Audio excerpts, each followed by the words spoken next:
ஆண்டவரும் உலக இரட்சகருமாகிய இயேசு கிறிஸ்துவின் ஈடு இணையற்ற நாமத்தினாலே உங்கள் அனைவரையும் வர இருக்கிற அனைவரையும் அன்போடு வாழ்த்துகிறேன், வரவேற்கிறேன். இந்த பரிசுத்த ஓய்வு நாளின் காலை ஆராதனைக்கு ஆரம்பமாக நாம் அனைவரும் கண்களை மூடி ஆண்டவரை நோக்கி நாம் பார்ப்போம், செபிப்போம், செபம் செய்வோம்.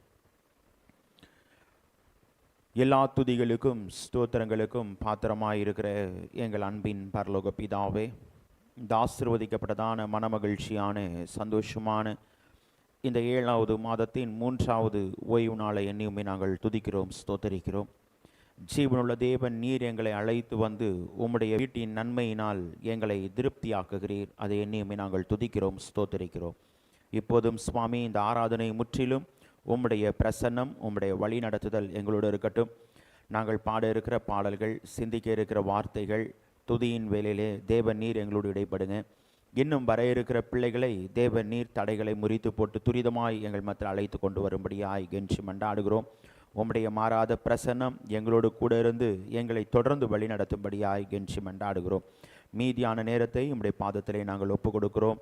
இரட்சகர் இயேசு கிறிஸ்துவின் மூலமாய் கேட்கிறோம், எங்கள் ஜீவனுள்ள நல்ல பிதாவே, ஆமென். ஆராதனைக்கு ஆரம்பமாக நாம் அனைவரும் எழுந்து நின்று பாடல் புத்தகத்திலே 16வது பாடலை நாம் பாடுவோம். எந்நாளுமே துதிப்பாய் என் ஆத்துமாவே நீ எந்நாளுமே துதிப்பாய். பாடல் எண் 16.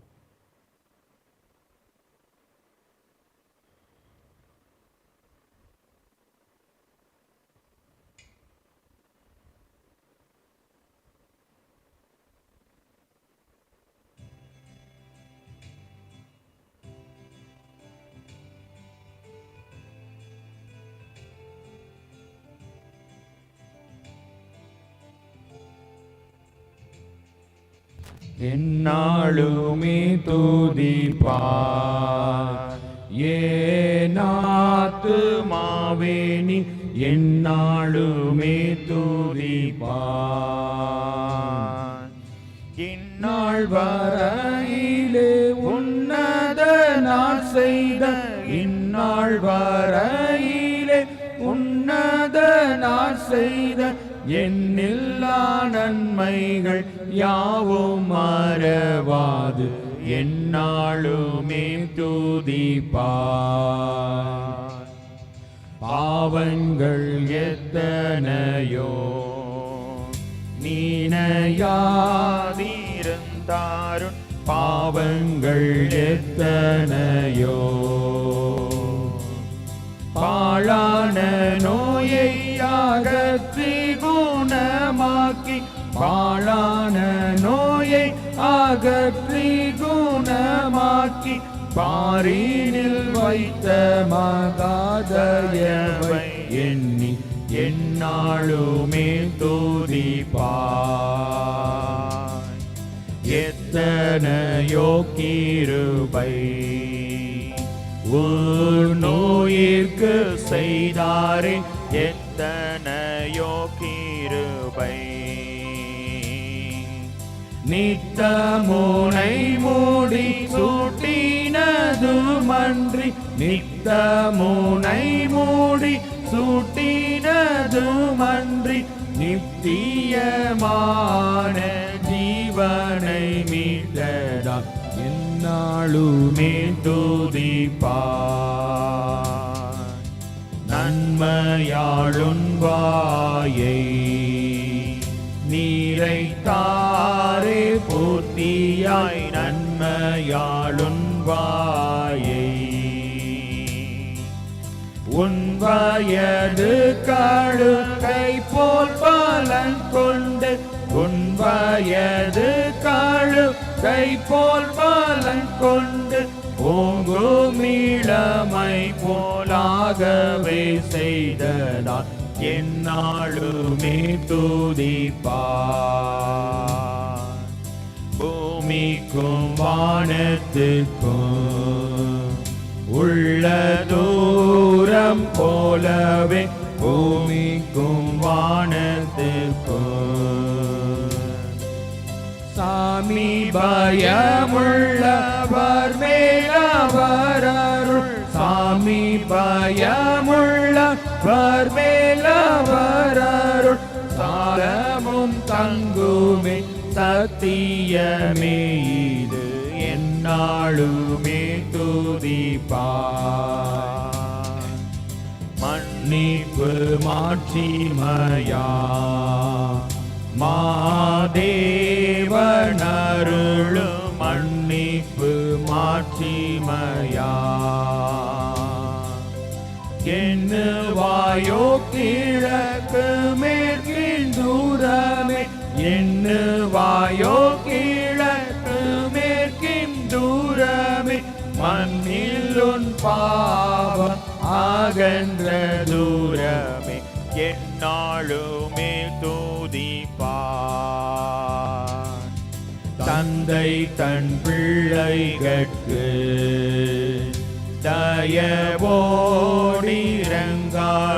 தந்தை தன் பிள்ளைகட்கு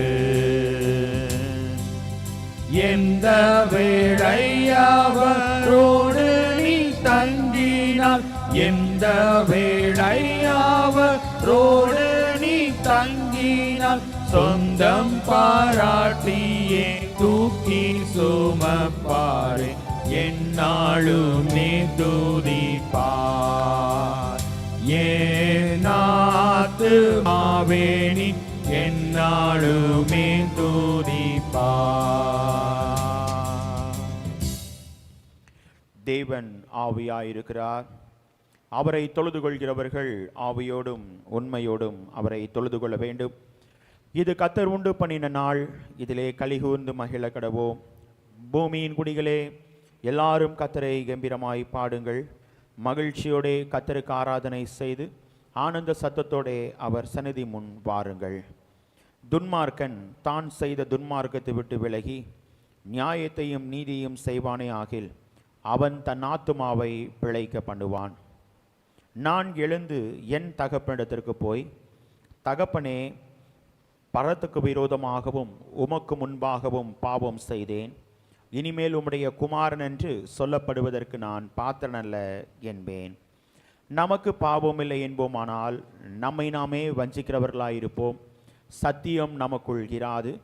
நம்முடைய பாவங்களை நாம் அறிக்கையிட்டால் பாவங்களை நமக்கு மன்னித்து எல்லா அநியாயத்தையும் நீக்கி நம்மை சுத்திகரிப்பதற்கு கர்த்தர் உண்மையும் நீதியும் உள்ளவராய் இருக்கிறார்.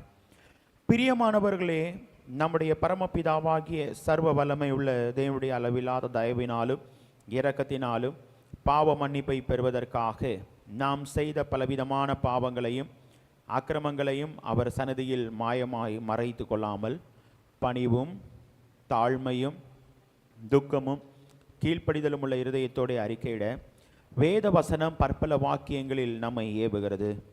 நாம் எக்காலத்திலும் தேவனுக்கு முன்பாக நம்முடைய பாவங்களை மனத்தாழ்மையாய் அறிக்கையிட வேண்டுவதுமென்றி அவருடைய திருக்கரங்களினாலே பெற்றுக்கொண்ட மேன்மையான உபகாரங்களுக்காக ஸ்தோத்திரம் செலுத்தவும், மிகவும் சிறந்த அவருடைய புகழை பிரஸ்தாபம் பண்ணவும், அவருடைய மகா பரிசுத்த வசனத்தை கேட்கவும், நம்முடைய சரீரத்துக்கும் ஆத்துமாவுக்கும் தேவையானவைகளை வேண்டிக் கொள்ளவும் நாம் கூடி வந்திருக்கிற இத்தருணத்தில் பாவங்களை அறிக்கையிடுவது நமது விசேஷித்த கடமையாயிருக்கிறது. ஆகையால் இங்கே இருக்கிற நாம் யாவரும் சுத்த இருதயத்தோடும் தாழ்ந்த சத்தத்தோடும் பரம கிருபாசன தண்டையில் சேர்ந்து பாவ அறிக்கை செய்ய கடவோம். சபையார் அனைவரும் முழங்கால் படியிட்டு பொதுவான பாவ அறிக்கை ஜெபத்தை நம் அனைவரும் சேர்ந்து பயபக்தியோடு ஏறெடுப்போம். சர்வ வல்லமையும் மிகுந்த இரக்கமுள்ள பிதாவே, தப்பிப்போன ஆடுகளைப் போல நாங்கள் உம்முடைய வழிகளை விட்டு வலிவி அலைந்து போனோம். எங்கள் இருதயத்தின் யோசனைகளுக்கும் விருப்பங்களுக்கும் மிகவும் இணங்கி நடந்தோம். உமது பரிசுத்த கற்பனைகளுக்கு விரோதமாய் குற்றம் செய்தோம். செய்யத்தக்கவைகளை செய்யாமல் செய்யத்தகாதவைகளை செய்து வந்தோம். எங்களுக்கு சுகமே இல்லை. ஆனாலும் ஆண்டவரே, தேவரீர் எங்கள் கர்த்தராகிய இயேசு கிறிஸ்துவின் மூலமாய் மனிதருக்கு அருளி செய்த பற்பல வாக்குத்தத்தங்களின்படியே நிர்பாக்கியமுள்ள குற்றவாளிகளாகிய எங்களுக்கு இறங்கும். தப்பிதங்களை அறிக்கையிடுகிற எங்கள் மேல் பொறுமையாயிரும். பாவத்து நிமித்தம் துக்கப்படுகிற எங்களை சீர்படுத்தும். மிகவும் இரக்கமுள்ள பிதாவே, உம்முடைய பரிசுத்த நாமத்திற்கு மகிமை உண்டாகும்படி நாங்கள் இனி தேவ பக்தியும் நீதியும் தெளிந்த புத்தியும் உள்ளவர்களாய் நடந்து வர இயேசு கிறிஸ்துவ நிமித்தம் எங்களுக்கு கிருபை செய்தருளும். ஆமென். ஜெபம் செய்வோம். வானம் எனது சிங்காசனம், பூமி எனது பாதப்படி என்று சொல்லி வாக்குரைத்த எங்கள் அன்பின் பரலோக பிதாவே, இந்த ஆசீர்வதிக்கப்பட்டதான மனமகிழ்ச்சியான சந்தோஷமான அந்த ஓய்வு நாளுக்காய் உம்மை நாங்கள் துதிக்கிறோம், ஸ்தோத்திரிக்கிறோம். கடந்து போன மாதங்கள் நாட்கள் முழுவதும் எங்களை கண்ணின்மணியைப் போல பாதுகாத்து வழிநடத்தி உம்முடைய மாறாத கிருபையின் கரம், வழிநடத்தலின் கரம் எங்களுடைய வாழ்விலே தொடர்ந்து காணப்படுகிறதற்காய் உம்மை நாங்கள் துதிக்கிறோம், ஸ்தோத்திரிக்கிறோம். தேசத்திற்காய் ஜெபிக்கிறோம், தேசத்தை ஆளுகிற தலைவர்களுக்காய் ஜெபிக்கிறோம். நீதியோடும் நேர்மையோடும் நாட்டை நியாயம் விசாரிக்கிறவர்களாய் காணப்பட, மக்களுக்கு நன்மையான காரியங்களை செய்து நிறைவேற்றுகிறவர்களாய் காணப்பட, தொடர்ந்து தேவன் நீர் ஆளுகிற தலைவர்களுக்கு நல்ல ஆலோசனைகளை தந்து தேவன் நீர் வழி நடத்தும்படியாய் கெஞ்சி மன்றாடுகிறோம். தேசத்திற்கு தேசம் காணப்படுகிற விரோதங்களுக்காக ஜெபிக்கிறோம். தேவன் நீர் ஆண்டவரே பகைகளை முறித்து போடுகிற கர்த்தர், தேவன் நீர் சமாதான உடன்படிக்கை ஏற்படுத்துகிற கர்த்தர், தேவன் நீர் சமாதானத்தை வைத்து சென்ற தேவன். பிள்ளைகள் அந்த சமாதானத்தை பெற்று அனுபவிக்க தேவன் நீர் கிருபைகளை தந்து தொடர்ந்து வழிநடத்தும்படியாய் கெஞ்சி மன்றாடுகிறோம். இந்திய சுவிசேஷ திருச்சபைகளுக்காய் ஜெபிக்கிறோம். தேவன் நீர் எங்களுக்கு தந்திருக்கிற 10,000க்கும் மேற்பட்ட திருச்சபைகளை நீயுமே நாங்கள் துதிக்கிறோம், ஸ்தோத்திரிக்கிறோம். சுவாமி ஆண்டவரே, எங்களுடைய தந்தை பேராயர் மூலமாய் கொடுக்கப்பட்ட காட்சி தரிசனங்களை நிறைவேற்றுகிறவர்களாய் ஆண்டவரே எங்களுடைய ஊழியங்கள் காணப்படுகிறதற்காயுமே நாங்கள் துதிக்கிறோம், ஸ்தோத்திரிக்கிறோம். இப்போதும் ஆண்டவரே பிரதம பேராயர், சென்னை பேராயர், பேராய கமிஷனரிகள், பேராய உறுப்பினர்கள், ஏரியா இயக்குநர்கள், அனைத்து திருச்சபையின் ஊழியர்களுக்காக ஜெபிக்கிறோம். ஊழியத்திலே உம்முடைய கிருபையின் கரம், உம்முடைய வழிநடத்துதலின் கரம் தொடர்ந்து காணப்படட்டும் அப்பா. ஊழியத்திற்காக எடுக்கிற பிரயாசங்கள், முயற்சிகள் எல்லாவற்றிலையும் அப்பா தேவன் நீர் கூட இருந்து வழி நடத்தும்படியாய் கெஞ்சி மன்றாடுகிறோம். சுவாமி ஆண்டவரே, குறிப்பாக இந்த வாரத்திலே, கடந்த வாரத்திலே முழுவதும் ஆண்டவரே தந்தை பேராயருடைய பிறந்த நாளை முன்னிட்டு ஆண்டவரே 7 திருச்சபைகள் பிரதிஷ்டை செய்திருக்கிறார்கள் அப்பா. தேவன் நீர் பிரதிஷ்டை செய்த ஆலயத்திலே தேவன் நீர் இருக்கிறீர். தேவன் நீர் அங்கே வாசம் செய்வதற்காய் நன்றி செலுத்துகிறோம். உம்முடைய மாறாத கிருபையின் கரம் ஆண்டவரே ஊழியத்திலே தேவன் நீர் கூட இருந்து தொடர்ந்து வழி நடத்தும்படியாய் கெஞ்சி மன்றாடுகிறோம். சுவாமி இப்போதும் சுவாமி குறிப்பாக எங்களுடைய ஆலயத்திற்காய் ஜெபிக்கிறோம். ஆலயத்தை மலையின் மேல் இருக்கிற பட்டணமாக, உப்பாக, ஒளியாக வைத்திருக்கிறீர். அதை இனிமே நாங்கள் துதிக்கிறோம், ஸ்தோத்தரிக்கிறோம். சுவாமி ஆலயத்தை பார்த்து எந்தெந்த பிள்ளைகள் தேவையோடு, பாரத்தோடு, கண்ணீரோடு, ஏக்கத்தோடு உம்மை நோக்கி பார்க்கிறார்களோ, தேவன் நீர் பிள்ளைகளுடைய உள்ளந்திரியங்களை ஆராய்ந்தறிகிற கர்த்தர், தேவன் நீர் மறு உத்தரவு கொடுக்கும்படியாய் கெஞ்சி மன்றாடுகிறோம். உம்மண்டை கிட்டி சேர தேவன் நீர் கிருபை வரங்களை தந்து பிள்ளைடைய வாழ்வை மேன்மைப்படுத்தும்படியாய் கெஞ்சி மன்றாடுகிறோம். சுவாமி திருச்சபையின் அனைத்து விசுவாச பிள்ளைகளுக்காக ஜெபிக்கிறோம். பிள்ளைகளை ஆசீர்வதிங்க, பணி செய்கிற பிள்ளைகளை ஆசீர்வதிங்கப்பா. பிள்ளைகளுக்கு தேவனின் நல்ல உயர்வுகளை தந்து வழி நடத்துங்க. பணிக்காய் காத்திருக்கிற பிள்ளைகள் உண்டு, தேவன் நீர் நல்ல வேலை வாய்ப்புகளை ஏற்படுத்தி தந்து பிள்ளைடைய வாழ்வை மேன்மைப்படுத்துங்கப்பா. தொழில் செய்கிற, வியாபாரம் செய்கிற பிள்ளைகள் உண்டு, பிள்ளைகளுடைய தொழில்களை, வியாபாரங்களை தேவன் நீர் வர்த்திக்க செய்து பிள்ளைடைய வாழ்வை மேன்மைப்படுத்துங்க. சுவாமி வாகனம் ஓட்டுகிற அனைத்து பிள்ளைகளுக்காக ஜெபிக்கிறோம். பிள்ளைகளுடைய போக்கிலும் வரத்திலும் உம்முடைய சமூகம் இருக்கட்டும் ஆண்டவரே. ஆண்டவரே பிள்ளைகள் எடுக்கிற பிரயாசங்களிலே கூட இருங்க சுவாமி. ஆண்டவரே பிள்ளைகளுடைய வாழ்க்கையிலே சமாதானத்திற்காய் காத்திருக்கிற பிள்ளைகள் உண்டு சுவாமி. குடும்ப வாழ்க்கையிலே தேவன் நீர் கொடுத்த சமாதானத்தை பிள்ளைகள் பெற்று அனுபவிக்க கிருபை தாங்கப்பா. ஆண்டவரே திருமணத்திற்காய் காத்திருக்கிற பிள்ளைகள் உண்டு சுவாமி. ஏற்ற காலத்திலே பிள்ளைகளுடைய வாழ்க்கையிலே தேவன் நீர் நல்ல வாழ்க்கை துணையை ஏற்படுத்தி தந்து வழிநடத்தும்படியாய் கெஞ்சி மன்றாடுகிறோம். குழந்தை செல்வத்திற்காய் காத்திருக்கிற பிள்ளைகள் உண்டப்பா. பிள்ளைய வாழ்க்கையிலே தேவன் நீர் கொடுக்கிற புத்திர சிவகாரத்தை தேவன் நீர் தந்து பிள்ளைய வாழ்வை மேன்மைப்படுத்தும்படியாய் கெஞ்சி மன்றாடுகிறோம். பிள்ளையுடைய வாழ்க்கையிலே காணப்படுகிற பாரங்களை அறிந்திருக்கிற கர்த்தர், தேவன் நீர் பிள்ளைய வாழ்விலே அதிசயங்களை செய்கிற தேவன் நீர் தான் சுவாமி. பிள்ளைய வாழ்க்கையில் அதிசயங்களை செய்து பிள்ளைய வாழ்வை மேன்மைப்படுத்தும்படியாய் கெஞ்சி மன்றாடுகிறோம். குறிப்பாக ஆண்டவரே பிரசவத்திற்காய் காத்திருக்கிற பிள்ளைகள் உண்டு ஆண்டவரே. பிள்ளைய வாழ்க்கையிலே தேவன் நீர் குறித்த நாளிலே பிள்ளைகளுக்கு சுக பிரசவத்தை கட்டளையிட்டு பிள்ளைய வாழ்வை மேன்மைப்படுத்தும்படியாய் கெஞ்சி மன்றாடுகிறோம். குறிப்பாக ஆண்டவரே திருச்சபையில் உள்ள அனைத்து தேவைகளுக்காக ஜெபிக்கிறோம். தேவைகளை தேவன் நீர் சந்திக்கிற கர்த்தர், தொடர்ந்து திருச்சபையின் தேவைகளை தேவநீர் சந்தித்து ஊழிய காரியங்களை தேவநீர் மேன்மைப்படுத்தும்படியாய் கெஞ்சி மன்றாடுகிறோம். உம்முடைய மாறாத கிருபையின் கரம், வழிநடத்தலின் கரம் கூட இருக்கட்டும் ஆண்டவரே. பலவீனமாய் காணப்படுகிற ஒவ்வொரு பிள்ளைகளுக்காக ஜெபிக்கிறோம். பலவீனத்தை நீக்கி போடுவேன் நடிச்சன தேவன். குறிப்பாக கடந்த நாளிலும் ஆண்டவரே பலவீனமாய் காணப்பட்ட பிள்ளைடைய வாழ்க்கையை தேவனீர் கொடுத்த சுகத்திற்காய் நன்றி. ஆண்டவரே, இன்னும் பலவீனத்தோடு காணப்படுகிற சகோதரருடைய வாழ்க்கையிலே தேவநீர் கூட இருந்து தேவன் நீர் வழி நடத்தும்படியாய் கெஞ்சி மண்டாடுகிறோம். உம்முடைய மாறாத கிருபையின் கரம், வழிநடத்தலின் கரம் மகளுடைய வாழ்க்கையிலே காணப்படட்டும் அப்பா. இதே போல யார் யாரெல்லாம் பலவீனமாய் இருக்கிறார்களோ தேவன் நீர் ஆண்டவரே உம்முடைய வார்த்தையை அனுப்பி தேவனின் நல்ல சுகத்தை பலத்தை தந்து வழி நடத்தும்படியாய் கெஞ்சி மண்டாடுகிறோம். ஆண்டவரே, குறிப்பாக கால்களிலே வேதனையோடு காணப்படுகிற பிள்ளைகள் உண்டு. பற்பல பலவீனத்திலே காணப்படுகிற பிள்ளைடைய வாழ்க்கையிலே தேவன் நீர் நல்ல சுகத்தை பலத்தை ஆரோக்கியத்தை தந்து வழி நடத்தும்படியாய் கெஞ்சி மண்டாடுகிறோம். கண்களிலே பலவீனத்தோடு ஆண்டவரே காணப்படுகிற ஆண்டவரே அம்மாவுக்காக செபிக்கிறோம். தேவன் நீர் நேற்றைய தினத்திலே தேவன் நீர் செய்த ஆண்டவரே மருத்துவர்கள் மூலமாய் கொடுக்கப்பட்ட ஆலோசனைகளிலே தேவநீர் கொடுத்த மருந்துக்காய் நன்றி செலுத்துகிறோம். தேவன் நீர் நல்ல சுகத்தை பலத்தை ஆரோக்கியத்தை தேவநீர் துரிதமாய் தந்து உம்மை துதிக்க ஸ்தோத்தரிக்க கிருபை தாங்க சுவாமி.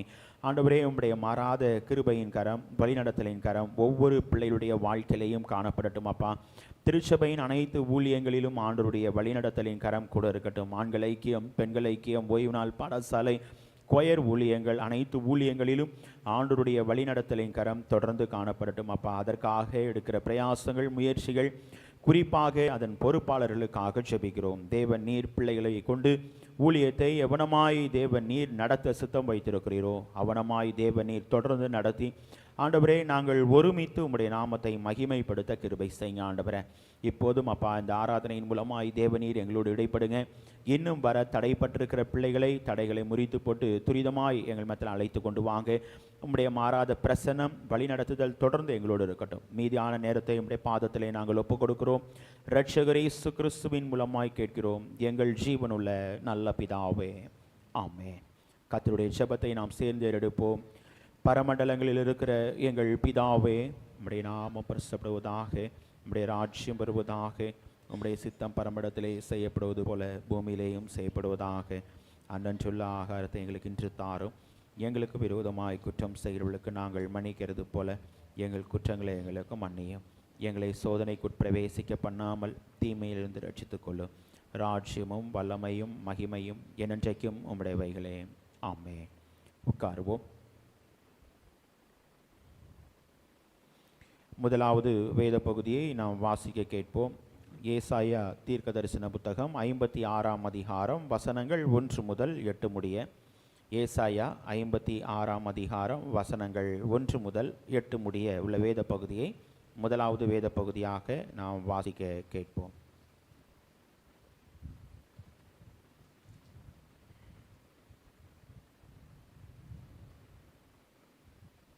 வாசிக்க வேண்டிய முதலாவது வேத பாடம் ஏசாயா தீர்க்கதரிசன புத்தகம் 56ஆம் அதிகாரம் 1 8 வசனங்கள். ஏசாயா தீர்க்கதரிசன வசனம் 56வது அதிகாரம் 1 8 வசனங்கள். கர்த்தர் சொல்கிறார், நீங்கள் நியாயத்தை கைக்கொண்டு நீதியை செய்யுங்கள். என் இரட்சிப்பு வரவும் என் நீதி வெளிப்படவும் சமீபமாக இருக்கிறது.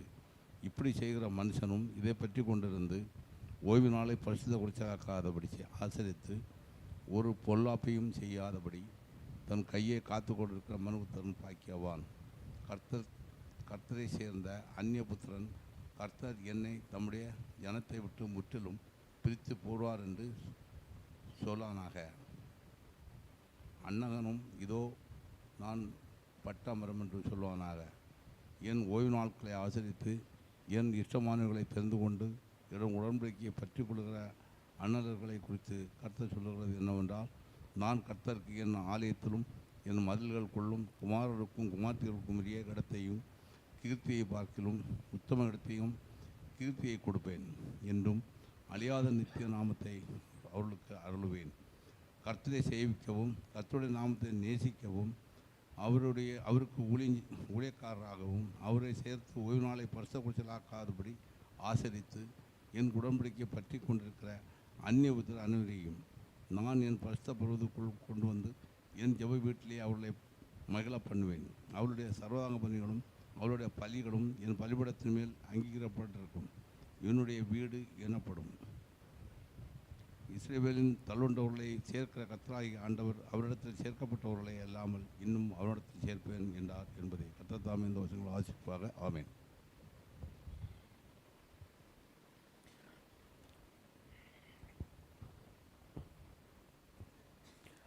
நாம் அனைவரும் எழுநின்று மாறி மாறி வாசிக்கும்படியாய் தெரிந்து கொள்ளப்பட்ட சங்கீதம் 111ஆம் சங்கீதத்தை நாம் அனைவரும் எழுந்து நின்று மாறி மாறி வாசிப்போம். சங்கீதம் 111ஆம் சங்கீதம்.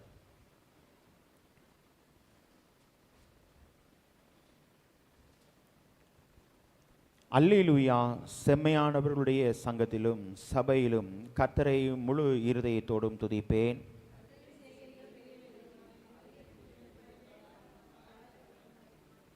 அவருடைய செயல் மகிமையும் மகத்துவமும் உள்ளது. அவருடைய நீதி என்றென்றைக்கும் நிற்கும்.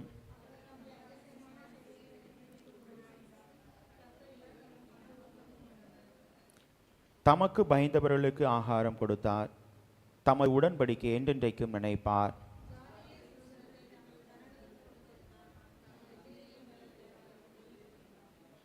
அவருடைய கரத்தின் கிரியைகள் சத்தியமும் நியாயமுமானவைகள். அவருடைய கட்டளைகள் எல்லாம் உண்மையானவைகள்.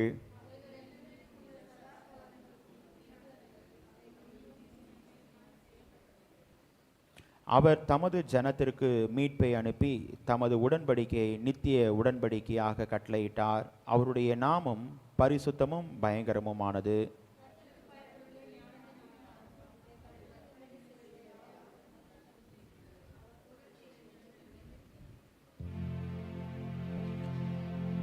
பிதாவுக்கும் குமாரனுக்கும் பரிசுத்த ஆவிக்கும் மகிமையுண்டாவதாக. ஆதியிலும் இப்பொழுதும் எப்பொழுதுமான சதா காலங்களிலும் மகிமை உண்டாவதாக.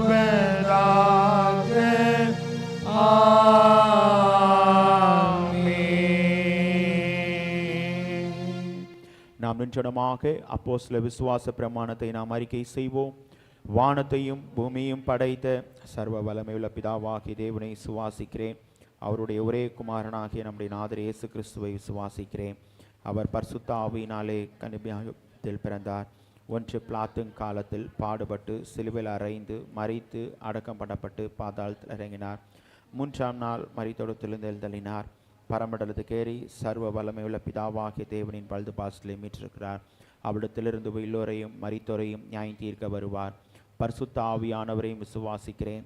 பொதுவாக இருக்கிற பரிசுத்த சபையும் பரிசுத்தவான்களுடைய ஐக்கியமும் பாவ மன்னிப்பும் சரீர உயிர்த்தெழுதலும் நித்திய ஜீவன் உண்டென்று விசுவாசிக்கிறேன்.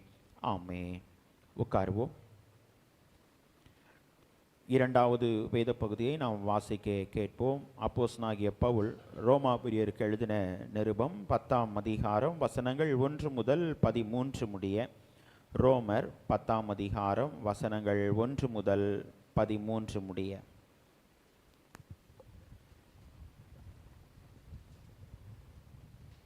வாசிக்கும்படியாக கொடுக்கப்பட்ட 2ஆம் வேத பகுதி ரோமர் 10ஆம் அதிகாரம் வசனங்கள் 1 முதல் 13 முடிய. சகோதரரே, இஸ்ரவேலர் ரட்சிக்கப்பட வேண்டும் என்பதே என் இருதயத்தின் விருப்பமும் நான் தேவனை நோக்கி செய்யும் விண்ணப்பமாய் இருக்கிறது. தேவனை பற்றி அவர்களுக்கு வைராக்கியம் உண்டவென்று அவர்களை குறித்து சாட்சி சொல்லுகிறேன். ஆகிலும் அது அறிவுக்கேற்ற வைராக்கியம் அல்ல. எப்படி என்றால், அவர்கள் தேவ நீதியை அறியாமல் தங்கள் சுய நீதியை நிலைநிறுத்த தேடுகிறபடியால் தேவ நீதிக்கு கீழ்ப்படியாதிருக்கிறார்கள்.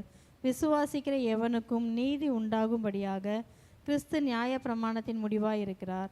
மோசே நியாய பிரமாணத்தினால் ஆகும் நீதியை குறித்து இவைகளை செய்கிற மனுஷன் இவைகளால் பிழைப்பான் என்று எழுதியிருக்கிறான். விசுவாசத்தினால் ஆகும் நீதியானது கிறிஸ்துவை இறங்கி வர பண்ணும்படி பரலோகத்துக்கு ஏறுகிறவன் யார்? அல்லது கிறிஸ்துவை மரித்தோரிலிருந்து ஏறி வர பண்ணும்படி பாதாளத்துக்கு இறங்குகிறவன் யார் என்று உன் உள்ளத்திலே சொல்லாதிருப்பாயாக என்று சொல்லுகிறதுமன்றி, இந்த வார்த்தை உனக்கு சமீபமாய் உன் வாயிலும் உன் இருதயத்திலும் இருக்கிறது என்றும் சொல்லுகிறது. இந்த வார்த்தை நாங்கள் பிரசங்கிக்கிற விசுவாசத்தின் வார்த்தையே. என்னவென்றால், கர்த்தராகிய இயேசுவை உன் வாயினாலே அறிக்கையிட்டு தேவன் அவரை மரித்தோரிலிருந்து எழுப்பினார் என்று உன் இருதயத்திலே விசுவாசித்தால் ரட்சிக்கப்படுவாய். நீதியுண்டாக இருதயத்திலே விசுவாசிக்கப்படும், ரட்சிப்புண்டாக வாயினாலே அறிக்கை பண்ணப்படும். அவரை விசுவாசிக்கிறவன் எவனோ அவன் வெட்கப்படுவதில்லை என்று வேதம் சொல்லுகிறது. யூதன் என்றும் கிரேக்கன் என்றும் வித்தியாசமே இல்லை. எல்லாருக்கும் கர்த்தரானவர் தம்மை தொழுது கொள்கிற யாவருக்கும் ஐஸ்வர்ய சம்பன்னராய் இருக்கிறார். ஆதலால் கர்த்தருடைய நாமத்தை தொழுது கொள்ளுகிற எவனும் ரட்சிக்கப்படுவான் என்பது வாசிக்கும்படியாக கொடுக்கப்பட்ட 2ஆம் வேத பகுதி வாசித்தாயிற்று. தேவனுக்கு மகிமை உண்டாகும். கர்த்தர் இந்த வேத பகுதிகளை நம் அனைவருக்கும் ஆசீர்வதித்து தருவாராக. வருகிற நாட்களிலே பிறந்த நாட்களை அனுசரிக்கிற பிள்ளைகளின் பெயர்களை நான் அறிவிக்கிறேன். வருகிற 22ஆம் தேதி திருமதி மார்ஷ்லின் மேலகா அவர்கள் தங்களுடைய பிறந்த நாளை அனுசரிக்கிறார்கள். பிறந்த நாளை அனுசரிக்கிற பிள்ளைகளும் கடந்த நாளிலே கர்த்தருடைய கரத்திலிருந்து நன்மைகளை ஆசீர்வாதங்களை பெற்ற பிள்ளைகளும் முன்பாக ஸ்தோத்திர ஜெபத்திற்கு வரும்படி உங்களை அன்போடு அழைக்கிறேன். ஸ்தோத்திர ஜெபம் ஏறெடுக்கப்படும்.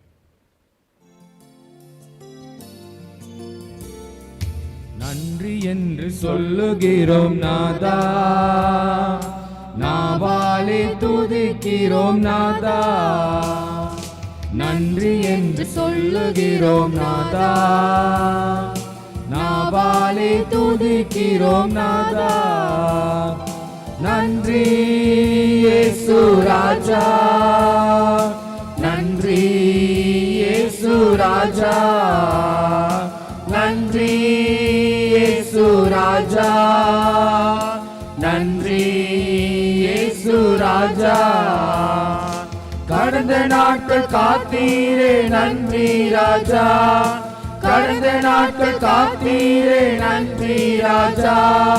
புதிய நாளை தந்தீரே நன்றி ராஜா, புதிய நாளை தந்தீரே நன்றி ராஜா. நன்றி என்று சொல்லுகிறோம் நாதா, நாவாலே துதிக்கிறோம் நாதா. நன்றி என்று சொல்லுகிறோம் நாதா, நாவாலே துதிக்கிறோம் நாதா. செபிப்போ. வருஷத்தை நன்மையினால் முடிசூட்டுகிற எங்கள் அன்பின் பரலோக பிதாவே, இந்த ஆசீர்வதிக்கப்பட்டதான மனமகிழ்ச்சியான சந்தோஷமான இந்த ஓய்வு நாளுக்காயுமே நாங்கள் துதிக்கிறோம், ஸ்தோத்திரிக்கிறோம். இந்த நாளிலும் வருகிற நாட்களிலும் தங்களுடைய பிறந்த நாட்களை அனுசரிக்கிற பிள்ளைகளுக்காக செபிக்கிறோம். குறிப்பாக ஆண்டவரே, பிள்ளைடைய வாழ்வை ஒரு புதிய ஆண்டுக்குள் அழைத்து செல்கிற கர்த்தர், புதிய ஆண்டின் நன்மைகள், கிருபைகள், எதிர்பார்ப்புகள், ஆசீர்வாதங்கள் அனைத்தையும் தேவநீர் தந்து பிள்ளைடைய வாழ்க்கையிலே இந்த ஆண்டு எங்களுக்கு கொடுத்த வாக்கு தத்தம், அவனை அழைத்து ஆசீர்வதித்து பெருக பண்ணினேன் என்று சொன்ன தேவன், பிள்ளைடைய வாழ்க்கையில எங்களை அழைத்த தேவன், எங்களை ஆசீர்வதிக்கிற கர்த்தர், பெருக்கத்தின் நன்மைகளை பிள்ளைடைய வாழ்க்கையிலே தொடர்ந்து தந்து பிள்ளைடைய வாழ்வை மேன்மைப்படுத்தும்படியாய் கெஞ்சி மன்றாடுகிறோம். உம்முடைய கரத்திலிருந்து நன்மைகளை ஆசீர்வாதங்களை பெற்ற அனைத்து பிள்ளைகளுக்காக செபிக்கிறோம். பிள்ளைடைய வாழ்க்கையிலே தேவநீர் தொடர்ந்து கூட இருந்து தேவன் நீர் வழி நடத்தும்படியாய் கெஞ்சி மன்றாடுகிறோம். உம்முடைய மாறாத கிருபையின் கரம் பிள்ளைடைய வாழ்க்கையிலே காணப்படட்டும். திருச்சபையின் அனைத்து விசுவாச பிள்ளைகளுடைய வாழ்க்கையிலேயும் தேவநீர் தொடர்ந்து நன்மை செய்கிறவராய் சுற்றித்திரிகிற கர்த்தர், தேவனின் நன்மைகளை, கிருபைகளை, ஆசீர்வாதங்களை தந்து தொடர்ந்து வழி நடத்தும்படியாய் கெஞ்சி மன்றாடுகிறோம். இரட்சகர் இயேசு கிறிஸ்துவின் மூலமாய் கேட்கிறோம் எங்கள் ஜீவனுள்ள நல்ல பிதாவே, ஆமென். நம் அனைவரும் சில நிமிடங்கள் எழுந்து நின்று நாம் ஆண்டவரை துதிப்போம், ஆண்டவரை நாம் ஸ்தோத்திரம் செலுத்துவோம்.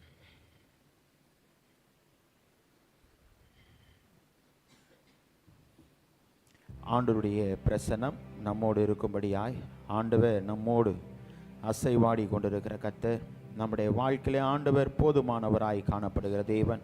நம்முடைய இருதயத்தின் ஆழத்திலிருந்து ஆண்டவரை நோக்கி நாம் பார்ப்போம். வேதம் சொல்லுகிறது, அவரை நோக்கி பார்த்த முகம் பிரகாசம் அடைகிறது. நம்முடைய வாழ்க்கையிலே எவ்வளவு துக்கமாய் இருந்தாலும், எவ்வளவு வேதனையாக இருந்தாலும், தம்முடைய பிள்ளைகளுடைய வாழ்க்கையிலே ஆண்டவர் கூட இருக்கும்போது தம்முடைய பிள்ளைகளுடைய வாழ்வை ஆண்டவர் மேன்மைப்படுத்துகிறார். ஆண்டவருடைய சமூகத்திலே வந்து சென்ற பிள்ளைகளுடைய வாழ்க்கை மீண்டும் துக்கமுகமாய் பார்க்க முடியாது. அதை தான் ஆண்டவர் உணர்த்துகிறார். இன்னைக்கு நம்முடைய வாழ்க்கையிலே ஒரு அன்னாளை போல் ஆண்டவருடைய சமூகத்திலே நாம் கடந்து வந்திருக்கலாம். ஆண்டவர் நம்மை காண்கிற தேவன், நம்மோடு எப்போதும் இருக்கிற தேவன். இம்மானுவேலராய் இந்த உலகத்திலே பிறந்தார். இம்மானுவேல் என்பதற்கு தேவன் நம்மோடு இருக்கிறார். எப்போதும் நம்மோடு கூட இருந்து நம்மை வழி நடத்துகிற தேவன், நம்முடைய பாதைகளை உணர்த்துகிறார். செல்ல வேண்டிய பாதை இதுவே, வழி இதுவே, இதிலே நடவுங்கள் என்று உரைக்கிற ஆண்டவருடைய சத்தத்தை கேட்கும்படியாய் ஆண்டவர் தம்முடைய பிள்ளைகளுடைய வாழ்க்கையிலே ரட்சிப்பின் பாதையை தெரிந்தெடுக்க வேண்டும் என்பதற்காய் ஆண்டவர் தன்னுடைய பிள்ளைகளின் மேல் ஒரு ஆத்துமா கூட கெட்டு போகக்கூடாது. அதுதான் ஆண்டவருடைய சித்தம். அவருடைய வருகையிலே தாமதமாய் காணப்படும். இன்னைக்கு நம்முடைய வாழ்க்கையிலே நம்மோடு காணப்படுகிற தேவன், நம்மை வழிநடத்தும்படியாய் காணப்படுகிற தேவன், அந்த ரட்சிப்பை குறித்து ஆண்டவர் நமக்கு உணர்த்தும் போது சகேயுடைய வாழ்க்கையிலே அவருடைய இல்லத்திற்கு சென்று ரட்சிப்பை கொடுத்தார். அவனுக்கு மாத்திரமல்ல, அவனுடைய இல்லத்திற்கு சென்று அந்த இல்லத்திலே இருந்த அனைவருக்கும் ஆண்டவர் ரட்சிப்பை தந்தார். இன்னைக்கு நம்முடைய வாழ்க்கையிலே ஆண்டவர் அந்த ரட்சிப்பை கொடுத்த நாள் முதல் இந்நாள் மட்டும் அந்த ரட்சிப்பை பெற்ற நாம் அந்த ரட்சிப்பின் பாதையிலே நாம் எவனமாய் செயல்படுகிறோம் என்பதை ஆண்டவர் பார்க்கிறார். மனிதன் அல்ல, அவர் அறிகிறார். ஏனென்றால் வேதம் சொல்லுகிறது, நம்முடைய உள்ளந்திரியங்களை ஆராய்ந்து அறிகிறவர், ஆவியின் சிந்தை என்ன என்பதை அவர் அறிவார். ஆகவே நம்முடைய இருதயத்தின் ஆழத்திலிருந்து ஆண்டவரை நோக்கி நாம் பார்ப்போம், அவருடைய பிரசன்னத்தை உணர்வோம். நம்முடைய இருதயத்தின் ஆழத்திலிருந்து அவரை நோக்கி நாம் பார்ப்போமா? தூய ஆவியானவருடைய பிரசன்னம் நம்மோடு இடைபடும்படியாய் ஆண்டவரை நோக்கி நாம் பார்ப்போம். தூய ஆவியே, அன்பின் ஆவியே, துணையாளரே, தேற்றும் தெய்வமே, ஊற்று தண்ணீரே, உள்ளம் ஏங்குதையா,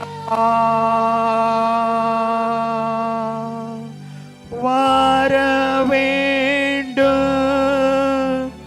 வல்லவரே, நல்லவரே,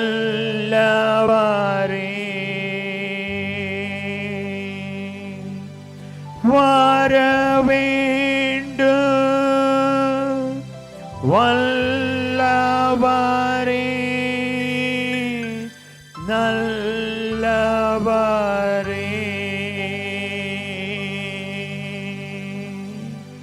நம்முடைய வாழ்க்கையிலே நம்மோடு கூட இருந்து அவர் நம்மத்திலே கடந்து வந்திருக்கிறார். நம்மை பலப்படுத்தும்படியாய், நம்முடைய வாழ்வை மேன்மைப்படுத்தும்படியாய் சகேயுடைய இல்லத்திற்கு சென்ற பின்பு அவனுடைய வாழ்வு அதன் பின்பு மிகவும் ஆசீர்வாதமாயிருந்தது. ஆண்டவர் சகேயுடைய வாழ்விலே நிறைவாய் வழி நடத்தினார். இன்னைக்கு நம்முடைய அந்த ரட்சிப்பை குறித்து நாம் கவலையற்றுப்போமே ஆனால் தண்டனைக்கு எப்படி தப்பித்துக் கொள்வோம் என்று சொல்லி வேதம் சொல்லுகிறது. இன்னைக்கு நம்முடைய வாழ்க்கையிலே ஆண்டவர் கொடுக்கிற ரட்சிப்பை குறித்து நாம் கவலையற்று இருக்கக்கூடாது. ஏனென்றால் இந்த உலகம் முழுவதும் பொல்லாங்கனுக்குள் கிடக்கிற உலகத்திலே நீங்களும் நானும் வாழ்ந்து வருகிறோம். ஆண்டவர் தம்முடைய பிள்ளைகளுடைய வாழ்க்கையிலே அந்த ரட்சிப்பின் பாதையை தம்முடைய பிள்ளைகளுக்கு காட்டும்படியாய்தான் அவர் தம்முடைய ஊழியத்தை நிறைவாய் நிறைவேற்றினார். அந்த பாதையிலே நீங்களும் நானும் நடக்க வேண்டும் என்பதை ஆண்டவர் உணர்த்துகிறார். நம்முடைய இருதயத்தின் ஆழத்திலிருந்து ஆண்டவர் தம்முடைய பிள்ளைகளுடைய வாழ்க்கையிலே ஆண்டவர் நிறைவாய் நடத்துகிற கர்த்தர் நம்முடைய சந்ததியை பெருக செய்து தம்முடைய பிள்ளைகளுடைய வாழ்வை ஆண்டவர் ஆசீர்வதிக்கிறவராய் காணப்படுகிறார். அவருடைய சமூகத்திலே வந்திருக்கிற நாம் தலை சாய்க்கும் கல்நீரையா, மூளை கல்நீரையா. ஏனென்றால் பெத்தேலாய், இது வானத்தின் வாசலாய், இது ஆசீர்வாதத்தின் வாசலாய் ஆண்டவர் நம்மை நடத்துகிற தேவன். இந்த ஆலயத்தை ஆண்டவர் நிறைவாய் நடத்தும்படியாய் ஆண்டவரை நோக்கி நாம் கேட்போம். ஆண்டவரே, தலை சாய்க்கும் கல்நீரையா, மூளை கல்நீரையா என்று சொல்லி பக்தன் பாடின பாடலை உற்சாகமாய் நாம் பாடி ஆண்டவருடைய நாமத்தை நாம் மகிமைப்படுத்துவோம். தலை சாய்க்கும் கல்நீரையா, மூளை கல்நீரையா, தலை சாய்க்கும் கல்நீரையா, மூளை கல்நீரையா, தேல் பெத்தே இது வானத்தின் வாசல், லேசையா ஆசீர்வாதத்தின் வாசல், லேல் பெத்தே இது வானத்தின் வாசல், ஏசையா ஏசையா ஆசீர்வாதத்தின் வாசல். தலை சாய்க்கும் கல்நீரையா மூளை கல்நீரையா தலை சாய்க்கும் கல்நீரையா மூளை கல்நீரையா. மேற்கு கிழக்கு வடக்கு தெற்கு பரப்புவாய் என்றீரே. பூமியின் தூளை போலும் சந்ததி பெருகும் என்று வாக்குரைத்தீரே. மேற்கு கிழக்கு வடக்கு தெற்கு பரப்புவாய் என்றீரே. பூமியின் தூளை போலும் சந்ததி பெருகும் என்று வாக்குரைத்தீரே. சொன்னதை செய்யும் அளவோ கைவிடவே மாட்டீ. சொன்னதை செய்யும் அளவோ கைவிடவே மாட்டீ. ஏல்பெத்தே இது வானத்தின் வாசல். ஏசையா ஆசீர்வாதத்தின் வாசல். ஏல்பெத்தே இது வானத்தின் வாசல். ஏசையா ஆசீர்வாதத்தின் வாசல்.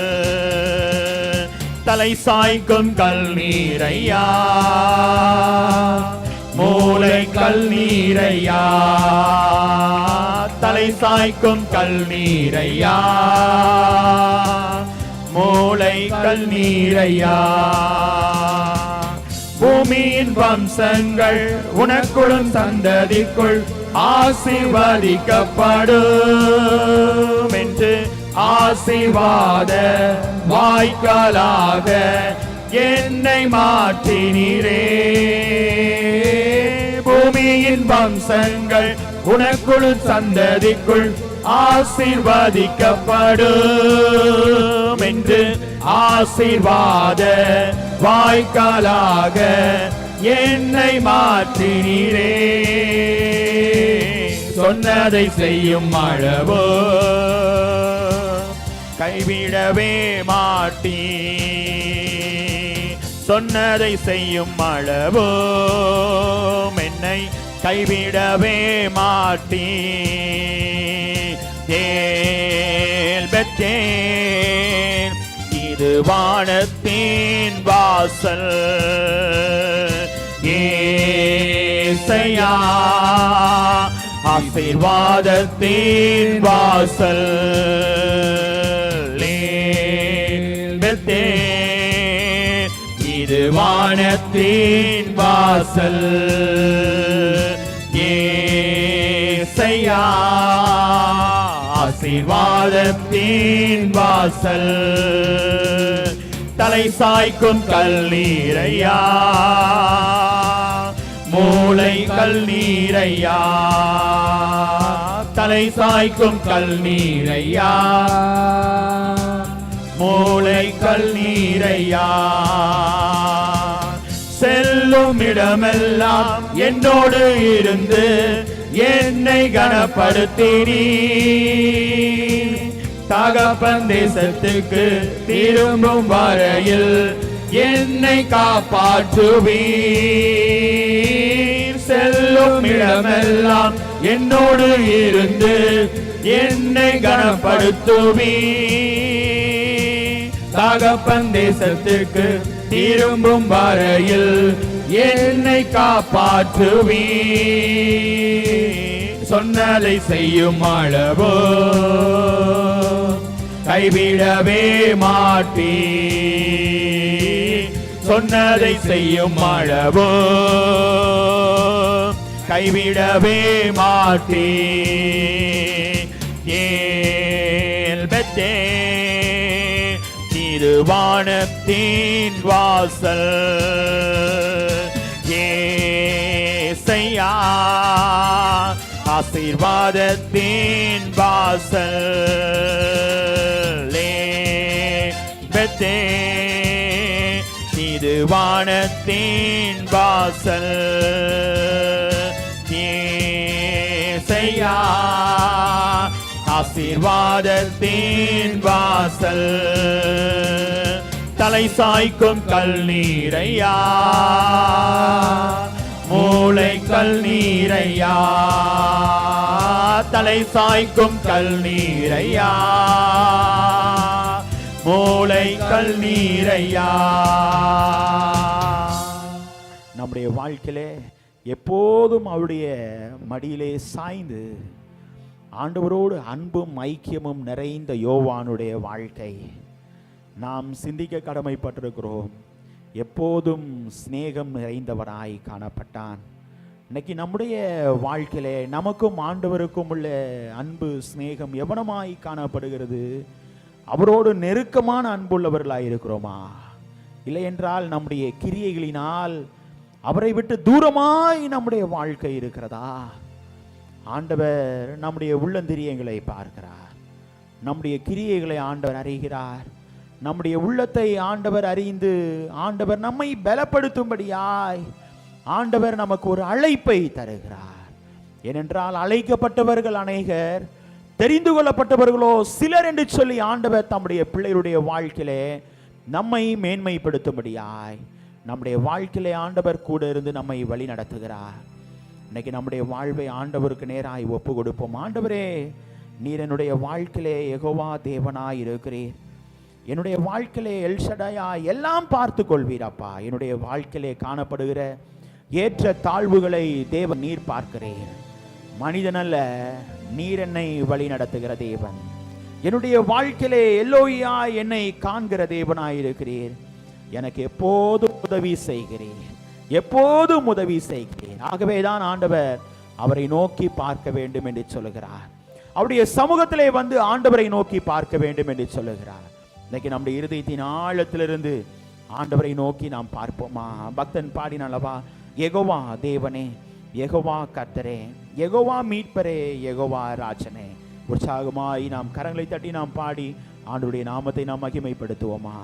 யெகோவா தேவனே, யெகோவா கர்த்தரே, யெகோவா மீட்பரே,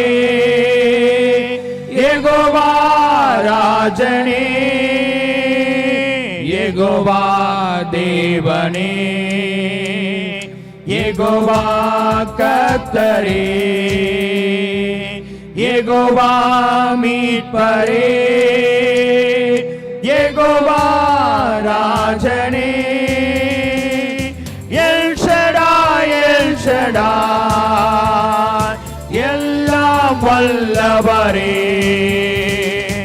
எல் ஷடாய், எல் ஷடாய், எல்லாம் வல்லவரே, யெகோவா தேவனே, யெகோவா கர்த்தரே, யெகோவா மீட்பரே, யெகோவா ராஜனே, எல்லோயி, எல்லோயி, என்னை காண்பவரே, எல்லோயி, எல்லோயி, என்னை காண்பவரே, யெகோவா தேவனே, யெகோவா கர்த்தரே, யெகோவா மீட்பரே, யெகோவா ராஜனே, யெகோவா தேவனே, யெகோவா கர்த்தரே, யெகோவா மீட்பரே, யெகோவா ராஜனே, எபினேசர், எபினேசர், இதுவரை உதவினீ, எபினேசர், எபினேசர், இதுவரை உதவினீ, யெகோவா தேவனே, யெகோவா கர்த்தரே, யெகோவா மீட்பரே, யெகோவா ராஜனே. இன்னொரு முறை யெகோவா தேவனே, யெகோவா கர்த்தரே, யெகோவா மீட்பரே, யெகோவா ராஜனே, யெகோவா தேவனே, யெகோவா கர்த்தரே, யெகோவா மீட்பரே, யெகோவா ராஜனே. நம்முடைய வாழ்க்கையிலே எப்போதும் போதுமானவராயிருந்து நம்முடைய வாழ்க்கையிலே எல்ஷடாயாய், எல்லோயாய், எபினேசராயிருந்து நமக்கு உதவி செய்த தேவன் இம்மட்டும் ஆண்டவர் உதவி செய்தார், இம்மட்டும் நமக்கு உதவி செய்தார். இன்னைக்கு நம்முடைய இருதயத்தின் ஆழத்திலிருந்து ஆண்டவரை நோக்கி கேட்போம். ஆண்டவரே, ஒரு குயவனுடைய கரத்தில் என்னை நான் ஒப்பு கொடுக்கிறேன். எதற்கு என்றால் நான் இன்னும் அதிகமாய் ரட்சிக்கப்பட வேண்டும். என்னுடைய வாழ்க்கை ரட்சிக்கப்படுதல் மிக மிக அவசியம். நான் என்னுடைய வாழ்வை இன்னும் ரட்சிக்கப்பட்டு உமண்டை கிட்டி சேர வேண்டும் என்று சொல்லி ஆண்டவரிடத்திலே கேட்போமா?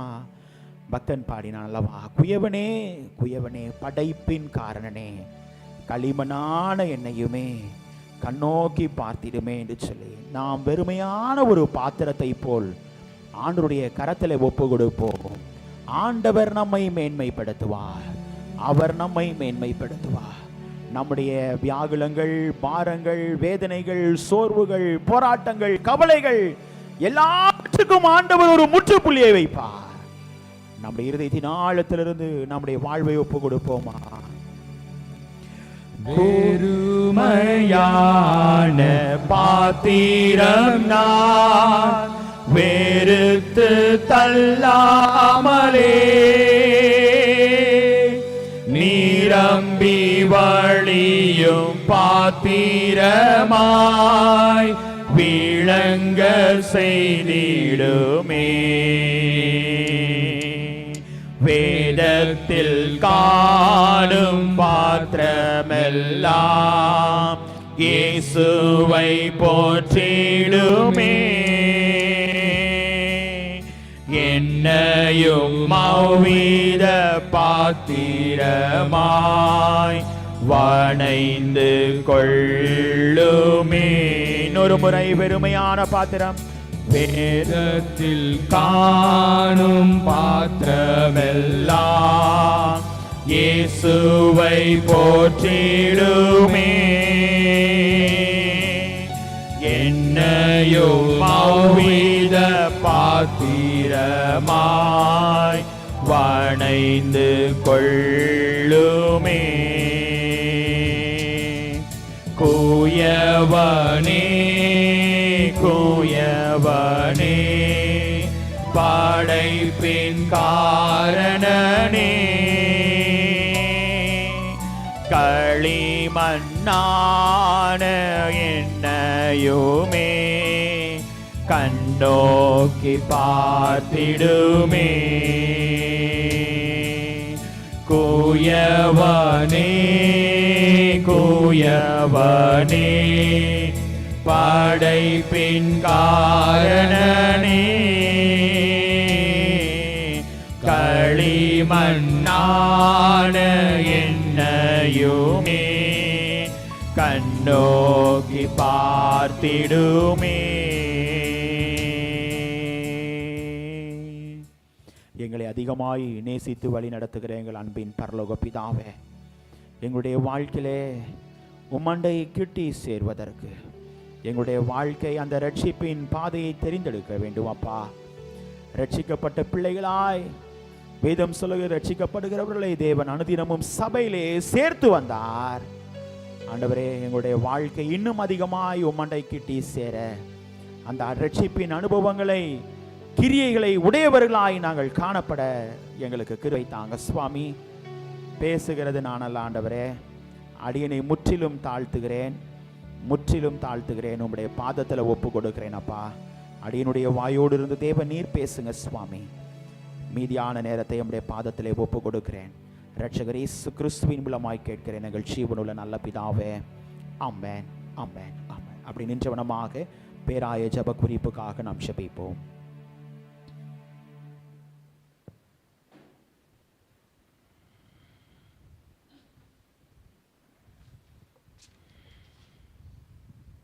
தொடர்ந்து நான் ஜெபிப்போம். மிஷினரிகளுக்காகவும், மிஷினரி பணித்தளங்களுக்காகவும், படிக்கிற பிள்ளைங்களுக்காகவும், ஊழியம் செய்கிற மிஷினரிகளுக்காகவும் நாம் ஜெபிப்போம். ஐயமும் பணித்தளத்திலே கடவுளே இயேசுவா, நீங்கள் கட்டித்தந்த ஆலயத்துக்காக உங்களுக்கு நன்றி செலுத்துகிறோம், ஸ்தோத்திரம் செலுத்துகிற தகப்பனே. இன்னும் புதிதாக கட்ட எழுப்புகிற ஒவ்வொரு ஆலயத்துக்காக உங்களுக்கு கரத்தில் வருகிறோம் தகப்பனே. அநேக இயேசப்பா ஆலயங்களை கட்டித்தருகிற இயேசப்பா கொடையாளர்களை ஏற்படுத்தி தர வேண்டும் என்று ஜெபிக்கிறோம் தகப்பனே. ஸ்தோத்திரமப்பா. தொடர்ந்து இயேசப்பா இம்மாதத்தில் அந்தமான் பணித்தளத்தில் ஊழியம் செய்து வருகிற மிஷினரி ஸ்வப்னா விஸ்வாஸ் அவங்களுக்காக ஜெபிக்கிறோம் தகப்பனே. அவங்க ஊழியத்தை நீங்கள் ஆசீர்வதிங்க தகப்பனே. அவங்க எடுக்கிற ஒவ்வொரு பிரயாசங்களையும் இயேசப்பா, ஒவ்வொரு முயற்சிகளையும் இயேசப்பா நீங்கள் வழிநடத்தி செல்ல வேண்டும் என்று ஜெபிக்கிறோம் தகப்பனே. எப்படி ஊழியம் செய்ய வேண்டும், எங்கு செல்ல வேண்டும், யாரை சந்திக்க வேண்டும் என்று நீங்கள் அவங்களுக்கு கற்றுக் கொடுக்க வேண்டும் ஜெபிக்கிறோம் தகப்பனே.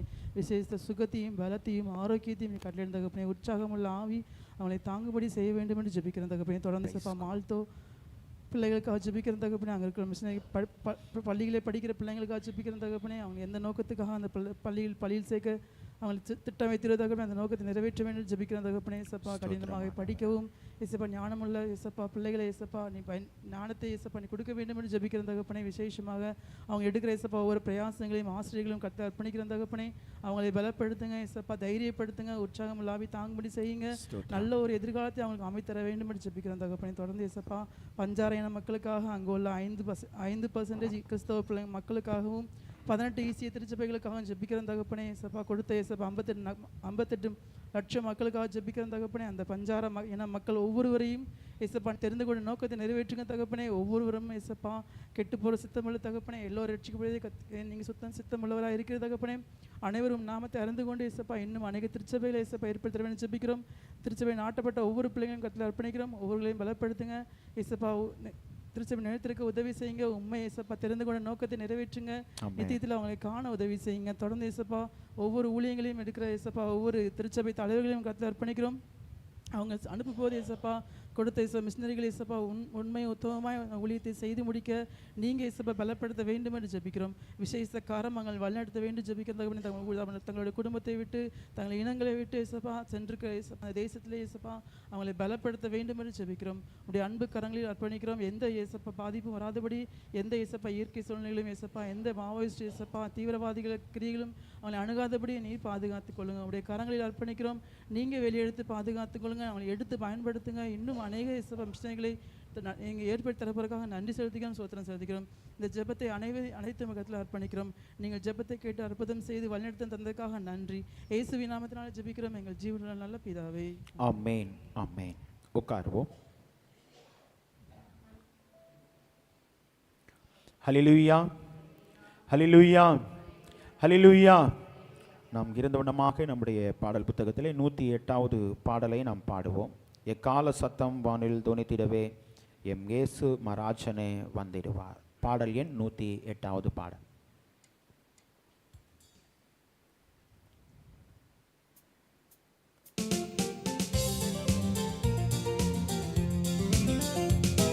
எக்கால சத்தம் வானில் தோணித்திடவே எம் இயேசு மராஜனே வந்திடுவார். எக்கால சத்தம் வானில் தோணித்திடவே எம் இயேசு மராஜனே வந்திடுவார். அந்த நாள் மிக சமீபமே, புத்தர்கள் யாவரும் சேர்ந்திடவே. அந்த நாள் மிக சமீபமே, சுத்தர்கள் யாவரும் சேர்ந்திடவே. தேவ எக்கால வானில் முழங்க தேவாதி தேவனை சந்திப்போமே. தேவ எக்கால வானில் முழங்க தேவாதி தேவனை சந்திப்போமே. எக்கால சத்தம் வானில் தோணித்திடவே எம் இயேசு மராஜனே வந்திடுவார். வானமும் பூமியும் மாறிடினும் வல்லவர் வாக்குதான் மாறிடாதே. வானமும் பூமியும் மாறிடினும் வல்லவர் வாக்குதான் மாறிடாதே. தேவதூதர் பாடல் தோணிக்க தேவன் அவரை தரிசிப்போமே. தேவதூதர் பாடல் தோணிக்க தேவன் அவரை தரிசிப்போமே. எக்கால சத்தம் வானில் தோணித்திடவே எம்மேசு மகாராஜனே வந்திடுவார். கள்ளர்கள் பரவி அங்கும் இங்கும் கர்த்தரின் வார்த்தையை புரட்டுகிறார். கள்ளர்கள் பரவி அங்கும் இங்கும் கர்த்தரின் வார்த்தையை புரட்டுகிறார். கர்த்தரே வாரும் வாஞ்சையை தீரும் கருத்துடன் நாம் விழித்திருப்போம். கர்த்தரே வாரும் வாஞ்சையை தீரும் கருத்துடன் நாம் விழித்திருப்போம். எக்கால சத்தம் வானில் தோணித்திடவே எம் இயேசு மகாராஜனே வந்திடுவார்.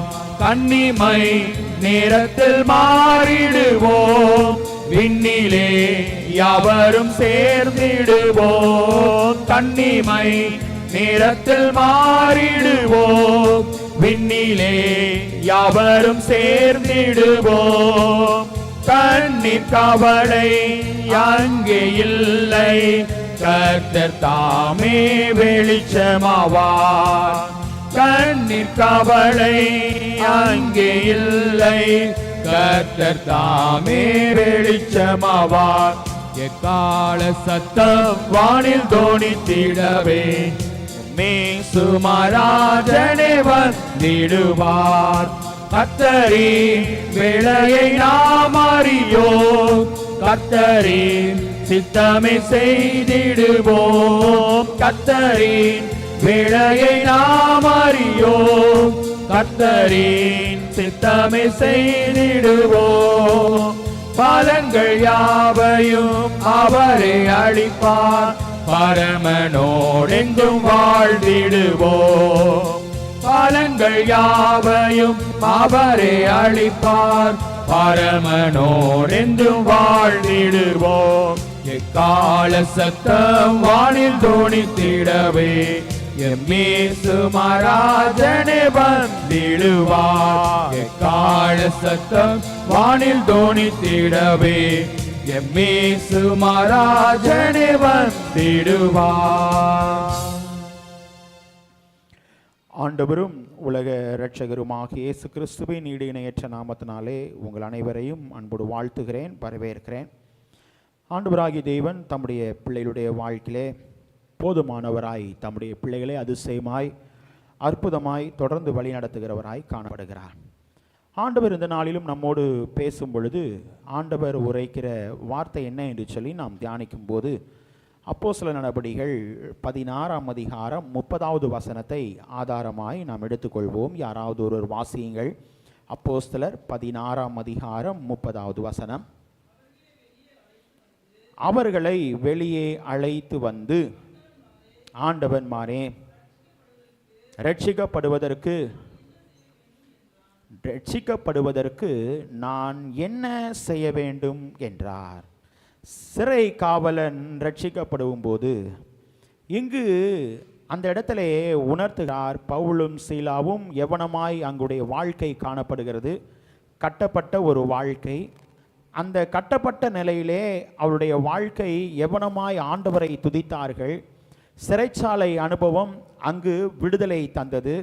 விடுதலை தந்த ஒரு நிலை, அதை பார்த்து சிறை காவலன் சிந்திக்கிறான், யோசிக்கிறான். ஏனென்றால் அவர்கள் தப்பித்திருப்பார்கள், அந்த சிறையை விட்டு வெளியே சென்றிருப்பார்கள், மீண்டும் அவருடைய வாழ்வை பிடிப்பதற்கு மிகவும் கடினம் என்று சொல்லியெல்லாம் உணர்ந்து அந்த இடத்திலே அவர்கள் என்ன பண்ணவில்லை, ஓடவில்லை. என்ன செய்கிறார்கள், நாங்கள் இங்கே தான் இருக்கிறோம் அப்படின்னு உணர்த்தி அங்கு சிறை காவலரை என்ன பண்ணுகிறார்கள், ரட்சிப்பின் பாதையிலே நடத்துகிறார்கள். ரட்சிப்பின் பாதையிலே நடத்துகிறார்கள். அங்குதான் கேட்கிறார், சிறை காவலர் கேட்கிறார், ஆண்டவர் மாறே ரட்சிக்கப்படுவதற்கு நான் என்ன செய்ய வேண்டும்? இன்னைக்கு நம்முடைய வாழ்க்கையிலே ஆண்டவர் இந்த ரட்சிப்பை நமக்கு கொடுத்தது உண்மை. அந்த ரட்சிப்பிலே நம்முடைய வாழ்க்கை இன்னும் அதிகமாய் பலப்பட்டிருக்கிறதா என்பதை ஒரு கேள்வி நம்மை நாமே நீங்களும் நானும் கேட்டுக்கொள்ள கடமைப்பட்டிருக்கிறோம். இங்கு சிறை காவலனுடைய வாழ்க்கை எவனமான நிலையிலே இருக்கிறது? அவனுடைய வாழ்க்கை பொல்லாங்கனுக்குள் கிடந்த வாழ்க்கையிலே பவுலும் சீலாவும் காணப்பட்ட அந்த நிலை, அந்த மாதிரியான வாழ்க்கை அவருடைய வாழ்வை என்ன பண்ணினது? தொட்டது. அவருடைய வாழ்க்கையை தொட்டது. நாங்கள் என்ன செய்ய வேண்டும்? இன்னைக்கு நம்முடைய வாழ்க்கையில அநேக சூழ்நிலைகளிலே ஆண்டவர் தம்முடைய பிள்ளைகளுடைய வாழ்க்கையில ரட்சிப்பை தருகிறார், ரட்சிப்பை தருகிறார். ஆகவேதான் ரட்சிப்பை குறித்து கவலையற்று போமானால் தண்டனைக்கு எப்படி தப்பித்துக் கொள்வோம் என்று சொல்லி வேதம் சொல்லுகிறது. ரட்சிப்பை குறித்து கவலையற்றில்லாமல் நம்முடைய வாழ்க்கை இருக்குமே ஆனால் நம்முடைய பிள்ளைகளுடைய வாழ்க்கையிலே அவர் இன்றைக்கு நமக்கு கொடுக்கிறார் ரட்சிக்கப்படுதல். ஆண்டவர் நமக்கு உணர்த்துகிற ஒரு வார்த்தை ரட்சிக்கப்படுதல். இதை நாம் பார்க்கும் பொழுது தீர்க்கதரிசி ஆண்டவர் அனுப்புகிறார். அங்கு பார்க்கும் பொழுது ஞானஸ்நானம் எடுப்பதற்காக ஆண்டவர் என்ன பண்ணுகிறார்?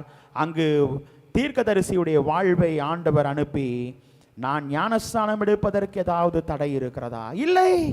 உடனே என்ன பண்ணினார்கள்? ஞானஸ்நானம் கொடுத்தார்கள். இந்த ரட்சிப்பு என்பது வேதத்திலே நாம் பார்க்கும் பொழுது பாவ மன்னிப்பை உணர்த்துகிறதாய் காணப்படுகிறது. பாவ மன்னிப்பை பெறுவது ரட்சிக்கப்படுவதற்கு அடையாளமாக இருக்கிறது. வேதத்திலே நாம் பார்க்கும் பொழுது இந்த உலகம் முழுவதும் பொல்லாங்கனுக்குள் கிடக்கிற உலகத்தில் ஆண்டவர் நம்மை பிரித்தெடுத்து தம்முடைய பிள்ளைகளாய் ஆண்டவர் நம்மை வழி நடத்துகிறாரேயானால் நம்முடைய வாழ்வு இன்னும் ரட்சிக்கப்பட வேண்டும், இன்னும் ரட்சிக்கப்பட வேண்டும். ஆண்டவர் அதைத்தான் தம்முடைய பிள்ளைகளுக்கு உணர்த்துகிறார். இதை குறித்து பார்க்கும் பொழுது ஆண்டவர் தம்முடைய பிள்ளையுடைய வாழ்க்கையிலே ஊழியத்தின் நாட்களிலே காணப்படும் பொழுது சகையுடைய வாழ்வை குறித்து ஆண்டவர் உணர்த்தும் போது எவனமாய் காணப்படுகிறான்? சகையுடைய வாழ்க்கை எப்படி காணப்பட்டது? ஆனால் ஆண்டவர் சகையுடைய வாழ்க்கையை மரத்திலிருந்து அழைத்தார். இன்றைக்கு நாம் நம்முடைய வாழ்க்கை எங்கு இருக்கிறோம் என்பதை ஆண்டவர் பார்க்கிறார். நம்முடைய கிரியைகள் எப்படிப்பட்ட கிரியைகள் என்பதை ஆண்டவர் பார்க்கிறார். நம்முடைய சிந்தனைகள் எப்படிப்பட்ட சிந்தனைகள் என்பதை ஆண்டவர் பார்க்கிறார். பார்த்து ஆண்டவர் சொல்லுகிறார், இறங்கி வா, இன்றைக்கு நான் உன் வீட்டில் தங்க வேண்டும், இறங்கி வா, உன் வீட்டில் நான் தங்க வேண்டும். சகையுவை அழைத்து சென்றார். ஆனால் அதே ஆண்டவர் அதே இடத்திலே சகையுவுக்கு என்ன பண்ணியிருக்கலாம்? ஒரு ரட்சிப்பை கொடுத்திருக்கலாம். ஆனால் ஆண்டவர் அந்த இல்லத்திற்கு சென்றார். அந்த ரட்சிப்பை கூறும் பொழுது எவனமாய் கூறினார்? இன்றைக்கு இந்த வீட்டிற்கு ரட்சிப்பு. அந்த வீடு என்பது அந்த இல்லத்திலே வாசம் செய்கிற அனைவருக்கும் ஆண்டவர் என்ன பண்ணினார்? ரட்சிப்பை கொடுத்தார். ஒருவேளை சகையு மாத்திரம் அந்த ரட்சிப்பை பெற்றிருந்தானே ஆனால் அந்த வீடு ரட்சிக்கப்படுவதற்கு சற்று காலதாமதம் ஆயிருக்கலாம். இன்னைக்கு நிறைய நேரம் நம்ம யோசிக்கிறோம் சில காரியத்தில், ஆனால் ஆண்டவருடைய வருகை அது சீக்கிரமாக இருப்பது என்பது இதிலையும் ஆண்டவர் அப்போதே உணர்த்தி இருக்கிறார். எதற்காக சொல்கிறேன் என்றால், அந்த இல்லத்திற்கு சென்றார், சென்று ரட்சிப்பை கொடுத்து உடனே சகையு என்ன செய்கிறான்? தன்னுடைய பாவத்தை அறிக்கை செய்கிறான். ரொம்ப முக்கியம், வேதத்தில் மிக மிக முக்கியமான ஒரு வார்த்தை, தன் பாவங்களை மறைக்கிறவன் வாழ்வடைய மாட்டான், அவைகளை அறிக்கை செய்து விட்டுவிடுகிறவனோ இரக்கம் பெறுவான். இன்னைக்கு நம் வாழ்க்கையில பாவத்தின் மேல் பாவம் செய்து நம்முடைய வாழ்க்கை ரட்சிப்பை விட்டு வரி விலகி காணப்படுகிறோம். கேட்டுக்கு போகிற வாசல் வழியாய் நம்முடைய வாழ்க்கை காணப்படுகிறது, விசாலமான வாசல் வழியாய் காணப்படுகிறது. ஆனால் ஆண்டவர் நமக்கு வைத்திருக்கிற வாசல் இடுக்கமான வாசல், இடுக்கமான வாசல். அந்த இடுக்கமான வாசல்லே உட்பிரவேசிப்பவர்கள் வெகு சிலராய் காணப்படுகிறார்கள். அவர்களுடைய வாழ்க்கை தான் அந்த ரட்சிப்பின் அனுபவத்தை பெற்று செயல்படுகிற பிள்ளைகளாய் இருக்கிறார்கள். இன்னைக்கு நம்முடைய வாழ்க்கையில ஆண்டவர் உணர்த்தும் போது தம்முடைய பிள்ளைகளுக்கு ரட்சிக்கப்படுவது மிக மிக அவசியம் என்பதை ஆண்டவர் என்ன சொல்லுகிறார்? அவர் உணர்த்துகிறவராய் காணப்படுகிறார். இதை நாம் பார்க்கும் பொழுது 3 நிலைகளை குறித்து நாம் பார்ப்போம். இந்த ரட்சிக்கப்படுதல் என்று சொல்லி பார்க்கும் பொழுது முதலாவதாக ரட்சிப்பு என்றால் என்று சொல்லி நாம் பார்க்கும் பொழுது வாசி அப்போஸ்தல நடபடிகள் 10ஆம் அதிகாரம் 43வது வசனத்தை யாராவது ஒரு வாசியுங்கள். 10ஆம் அதிகாரம் 43வது வசனம். அவரை விசுவாசிக்கிறவன் எவனோ அவன் அவருடைய நாமத்தினாலே பாவ மன்னிப்பை பெறுவான் என்று தீர்க்கதரிசிகள் எல்லாரும் அவரை குறித்தே சாட்சி கொடுக்கிறார்கள் என்றார். இங்கு நாம் பார்க்கும் பொழுது ரட்சிப்பு என்றால் அவரை விசுவாசிக்கிறவன் எவனோ அவருடைய நாமத்தினாலே பாவ மன்னிப்பை பெறுதல். ரொம்ப சுருக்கமாக சொல்லப்போனா பாவ மன்னிப்பை பெறுவது ரட்சிப்புக்கு அடையாளம்.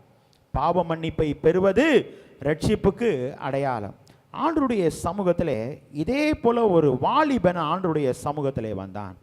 ஆண்டவரே, நித்திய ஜீவனை சுதந்தரித்துக் கொள்ள நான் என்ன செய்ய வேண்டும் என்று சொல்லி கேட்டான். ஆனால் ஆண்டவர் முதலாவது சொன்னார், கற்பனைகளை எல்லாம் நீ கை கொள்ள வேண்டும் என்று சொன்னார். நான் அதை என் சிறு வயது முதல் கை கொண்டிருக்கிறேன் என்று சொல்லுகிறார். மீண்டும் ஆண்டவர் அந்த இடத்திலே அந்த வாலிபனுடைய வாழ்க்கையிலே காணப்பட்ட குறையை ஆண்டவர் அந்த இடத்திலே உணர்த்தினார். என்ன சொன்னார்? உனக்கு உண்டானவைகளை விற்று தரித்திரருக்கு கொடு, அப்பொழுது பரலோகத்தில் உனக்கு பொக்கிஷம் உண்டாயிருக்கும். விற்று தரித்திரருக்கு கொடு. ஆனால் ஆண்டவர் அந்த வாலிபனுக்கு உணர்த்தின பின்பும் அந்த வாலிபன் என்ன பண்ணவில்லை? அதை ஏற்றுக்கொள்ளவில்லை. மீண்டும் அவனுடைய வாழ்க்கை எப்படி காணப்படுகிறது என்றால், இன்னும் சேர்க்க வேண்டும். தனக்கு உண்டானவைகள் என்ன பண்ணல? கொடுக்கணுன்ற எண்ணம் வரலைங்க. ரொம்ப யோசித்து பாருங்க. அநேக பிள்ளைகள் இருக்கிறார்கள், ஆனால் அந்த கொடுக்கணுன்ற எண்ணம் யாருக்கு ரொம்ப வரும் தெரியுங்களா? கஷ்டப்படுற பிள்ளைங்களுக்கு அந்த கொடுக்கணுன்ற எண்ணம் வரும். நல்ல சொத்து சம்பத்து பொருள் எல்லாம் இருக்குன்ற பார்த்தீங்களா, ஆனால் அவர்களுக்கு என்ன இருக்காது? வரவே வராதுங்க. இதே போல தான் அந்த ஐஸ்வர்யவானுடைய வாழ்க்கை. கூட லாசரு இருக்கிறான். லாசருடைய வாழ்க்கை எப்படி இருக்கிறது? அவனுடைய வாழ்க்கை இன்னும் சொல்லப்போனால் ரட்சிக்கப்பட்ட ஒரு வாழ்க்கை. யோசிக்கிறோமா? தாழ்த்தி ஆண்டவருடைய சமூகத்திலே காத்திருந்த ஒரு வாழ்க்கை. எப்படிப்பட்ட வாழ்க்கை? பாவ மன்னிப்பை பெற்று மீட்பை பெற்று அந்த நித்திய ஜீவனை எப்போது நான் அடைவேன் என்று சொல்லி எதிர்பார்த்து கொண்டிருக்கிற ஒரு வாழ்க்கை. ஆனால் அவனுடைய வாழ்க்கை தன்னை எப்படி திருப்தியாக்கி கொண்டான்? பருட்களை, ஐஸ்வர்யவான் சாப்பிடுகிற அந்த மீதியான பருட்களை கீழே விழுகிறதல்லவா, அதை எடுத்துக்கொண்டு தன்னுடைய வாழ்வை சாப்பிட்டு அதன் மூலமாய் தன்னுடைய வாழ்வை திருப்தியாக்கி கொண்டான். வேதத்தில் ரொம்ப முக்கியமான வசனம், மனுஷன் உலகம் முழுவதையும் ஆதாயப்படுத்தி கொண்டாலும் தன் ஆத்துமாவை நஷ்டப்படுத்தினால் அவனுக்கு லாபம் என்ன? ஆண்டவர் ரட்சிக்கப்படுவது என்பது எல்லாத்தையும் நீ சுதந்திரிச்சுக்கலாம். ஆனால் இந்த ரட்சிப்பு என்பது அவராலே மாத்திரம் கிடைப்பது, அவராலே மாத்திரம் நீங்களும் நானும் பெற்றுக்கொள்வது. இன்னைக்கு நம்முடைய கிரியைகளை பார்த்து ஆண்டவர் சொல்லுகிறார், ரட்சிக்கப்படுதல் மிக மிக அவசியம். ஆகவேதான் 99 ஆட்டை ஆண்டவர் விட்டார், ஒரே ஒரு ஆட்டுக்காக பின் சென்றார். ஏனென்றால் அவருடைய வருகை எதற்கு தாமதம்? அனைத்து பிள்ளைகளும் அந்த ரட்சிப்பின் அனுபவத்தை பெற்று நித்தியத்தின் பிள்ளைகளாய் காணப்பட வேண்டும் என்பதில் தான் ஆண்டவர் அவருடைய வருகையிலே சற்று தாமதமாய் காணப்படுகிறார். இந்த ரட்சிப்பு என்பது பாவ மன்னிப்பை பெறுவது ரட்சிப்புக்கு அடையாளமாய் காணப்படுகிறது. இதே யோவான் 5ஆம் அதிகாரம் 24வது வசனத்திலே நாம் வாசிக்கும் பொழுது அங்கு வேதம் என்ன சொல்லுகிறது என்றால், வாசியுங்கள், மரித்தோர் தேவனுடைய வசனத்தை கேட்கும் காலம் வரும், அது இப்பொழுதே வந்திருக்கிறது, அதை கேட்கிறவர்கள் பிழைப்பார்கள். இங்கு நாம் பார்க்கும் பொழுது யோவான் 5:24 என் வசனத்தை கேட்டு என்னை அனுப்பினவனை விசுவாசிக்கிறவனுக்கு என்ன உண்டா? நித்திய ஜீவன் உண்டு. ஆண்டவர் தெளிவாய் சொல்லுகிறார், என் வசனத்தை கேட்டு என்னை அனுப்பினவனை விசுவாசிக்கிறவனுக்கு நித்திய ஜீவன் உண்டு, அவன் ஆக்கினைக்கு தீர்ப்புட்படாமல் மரணத்திற்கு தன்னை நீக்கி ஜீவனுக்கு உட்பட்டிருக்கிறான். ஆக்கினை அவனுடைய வாழ்க்கையில இருக்காது என்று சொல்லுகிறார். இதை குறித்து பார்க்கும் பொழுது ஆக்கினை தீர்ப்பிலிருந்து விடுவிக்கப்படுவதுதான் ரட்சிப்பு. ரட்சிப்பு என்றால் பாவ மன்னிப்பை பெறுவது ரட்சிப்பு. இரண்டாவது ஆண்டவர் சொல்கிறார் ஆக்கினை தீர்ப்பு. ஆண்டவர் கொடுக்கிற ஆக்கினை தீர்ப்பு எப்படி என்றால், ஆண்டவருடைய வருகை ஆண்டவர் இரண்டாய் பிரிக்கிறார். எப்படி பிரிக்கிறார்? பிதாவினால் ஆசீர்வதிக்கப்பட்டவர்களே என்று ஒரு புறம் ஆண்டவர் அழைக்கிறார், இன்னொரு பக்கம் ஆண்டவர் அழைக்கிறார், பிதாவினால் சபிக்கப்பட்டவர்களே என்று சொல்லுகிறார். வெள்ளாடு செம்மறியாடு என்று சொல்லி ஆண்டவர் பிரிக்கிறார். அப்பொழுது ஆண்டவர் சொல்லும்போது சொல்லுகிறார், ஆக்கினைக்கு தீர்ப்பிலிருந்து விடுவிக்கப்படுவது ரட்சிப்பு. ஏனென்றால் இந்த உலகத்தில் நம்ம எப்படி வாழ்ந்தோம், நம்முடைய வாழ்க்கை எப்படி இருக்கிறது, நம்முடைய கிரியைகள் எப்படி இருக்கிறது, சற்று யோசிக்கணும். இன்னைக்கு நிறைய நேரங்களில் நம்முடைய வாழ்க்கை எப்படிப்பட்ட வாழ்க்கையாக இருக்கிறது. இதே லாசருடைய வாழ்க்கை எப்படிப்பட்ட வாழ்க்கையாக இருந்துச்சு பார்த்தீங்களா? மீண்டும் சொல்லுகிறேன், அவனுடைய வாழ்க்கை நித்தியத்தின் வாழ்க்கையாய், ரட்சிப்பின் வாழ்க்கையாய் காணப்பட்டது. அங்கு தான் என்ன சொல்லுகிறார், அந்த ஆக்கினை தீர்ப்பிலிருந்து என்னுடைய சகோதரர்கள் என்ன பண்ணக்கூடாது, அந்த ஆக்கினை தீர்ப்பை பெற்றுக்கொள்ளக்கூடாது. அங்கதான் உணர்கிறார். இருக்கும்போது உணரவில்லை. யார்? அந்த ஐஸ்வர்யவான். அப்போதான் சொல்றான், லாசருடைய நுனி விரலை நினைத்து என்னுடைய தாகத்தை தீர்க்க வேண்டும். முதலாவது. இரண்டாவது சொல்லுகிறார், அங்கு வேண்டுகிறார், அங்கு இவரை அனுப்பி சொன்னால் நம்புவார்கள். வேதத்தில் நாம் பார்க்கிறோம்ல, லாசரை அனுப்பி சொன்னால் நம்புவார்கள், விசுவாசிப்பார்கள் என்று சொல்லுகிறார். இன்னைக்கு நம்முடைய வாழ்க்கையில அங்கு கொடுக்கிற பதில் என்ன? அங்கு தீர்க்கர்கள் அநேகர் இருக்கிறார்கள். அவருடைய போதனையை கேட்டு ரட்சிக்கப்படுவது அவசியம் என்பதை உணர்த்துகிறார். இன்னைக்கு நம்முடைய வாழ்க்கையில ரட்சிப்பு என்பது ஆக்கினை தீர்ப்பிலிருந்து விடுவிக்கப்படுவது ரட்சிப்பு என்று சொல்லி நாம் வேதத்திலே பார்க்கிறோம். அடுத்தபடியாய் பார்க்கும் பொழுது ரோமர் 5ஆம் அதிகாரம் 1வது வசனத்திலே நாம் வாசிக்கும் பொழுது அங்கு வேதம் என்ன சொல்லுகிறது என்றால், 5ஆம் அதிகாரம் 1வது வசனம், இவ்விதமாக நாம் விசுவாசத்தினாலே நீதிமான்களாக்கப்பட்டிருக்கிறபடியால் நம்முடைய கர்த்தராகிய இயேசு கிறிஸ்துவின் மூலமாய் தேவனிடத்தில் சமாதானம் பெற்றிருக்கிறோம். ஆண்டவருடைய சமாதானத்தை அனுபவிப்பது ரட்சிப்பு. நல்லா யோசிங்க. சீஷர்கள் பூட்டப்பட்ட அறையில் இருக்கிறாங்க.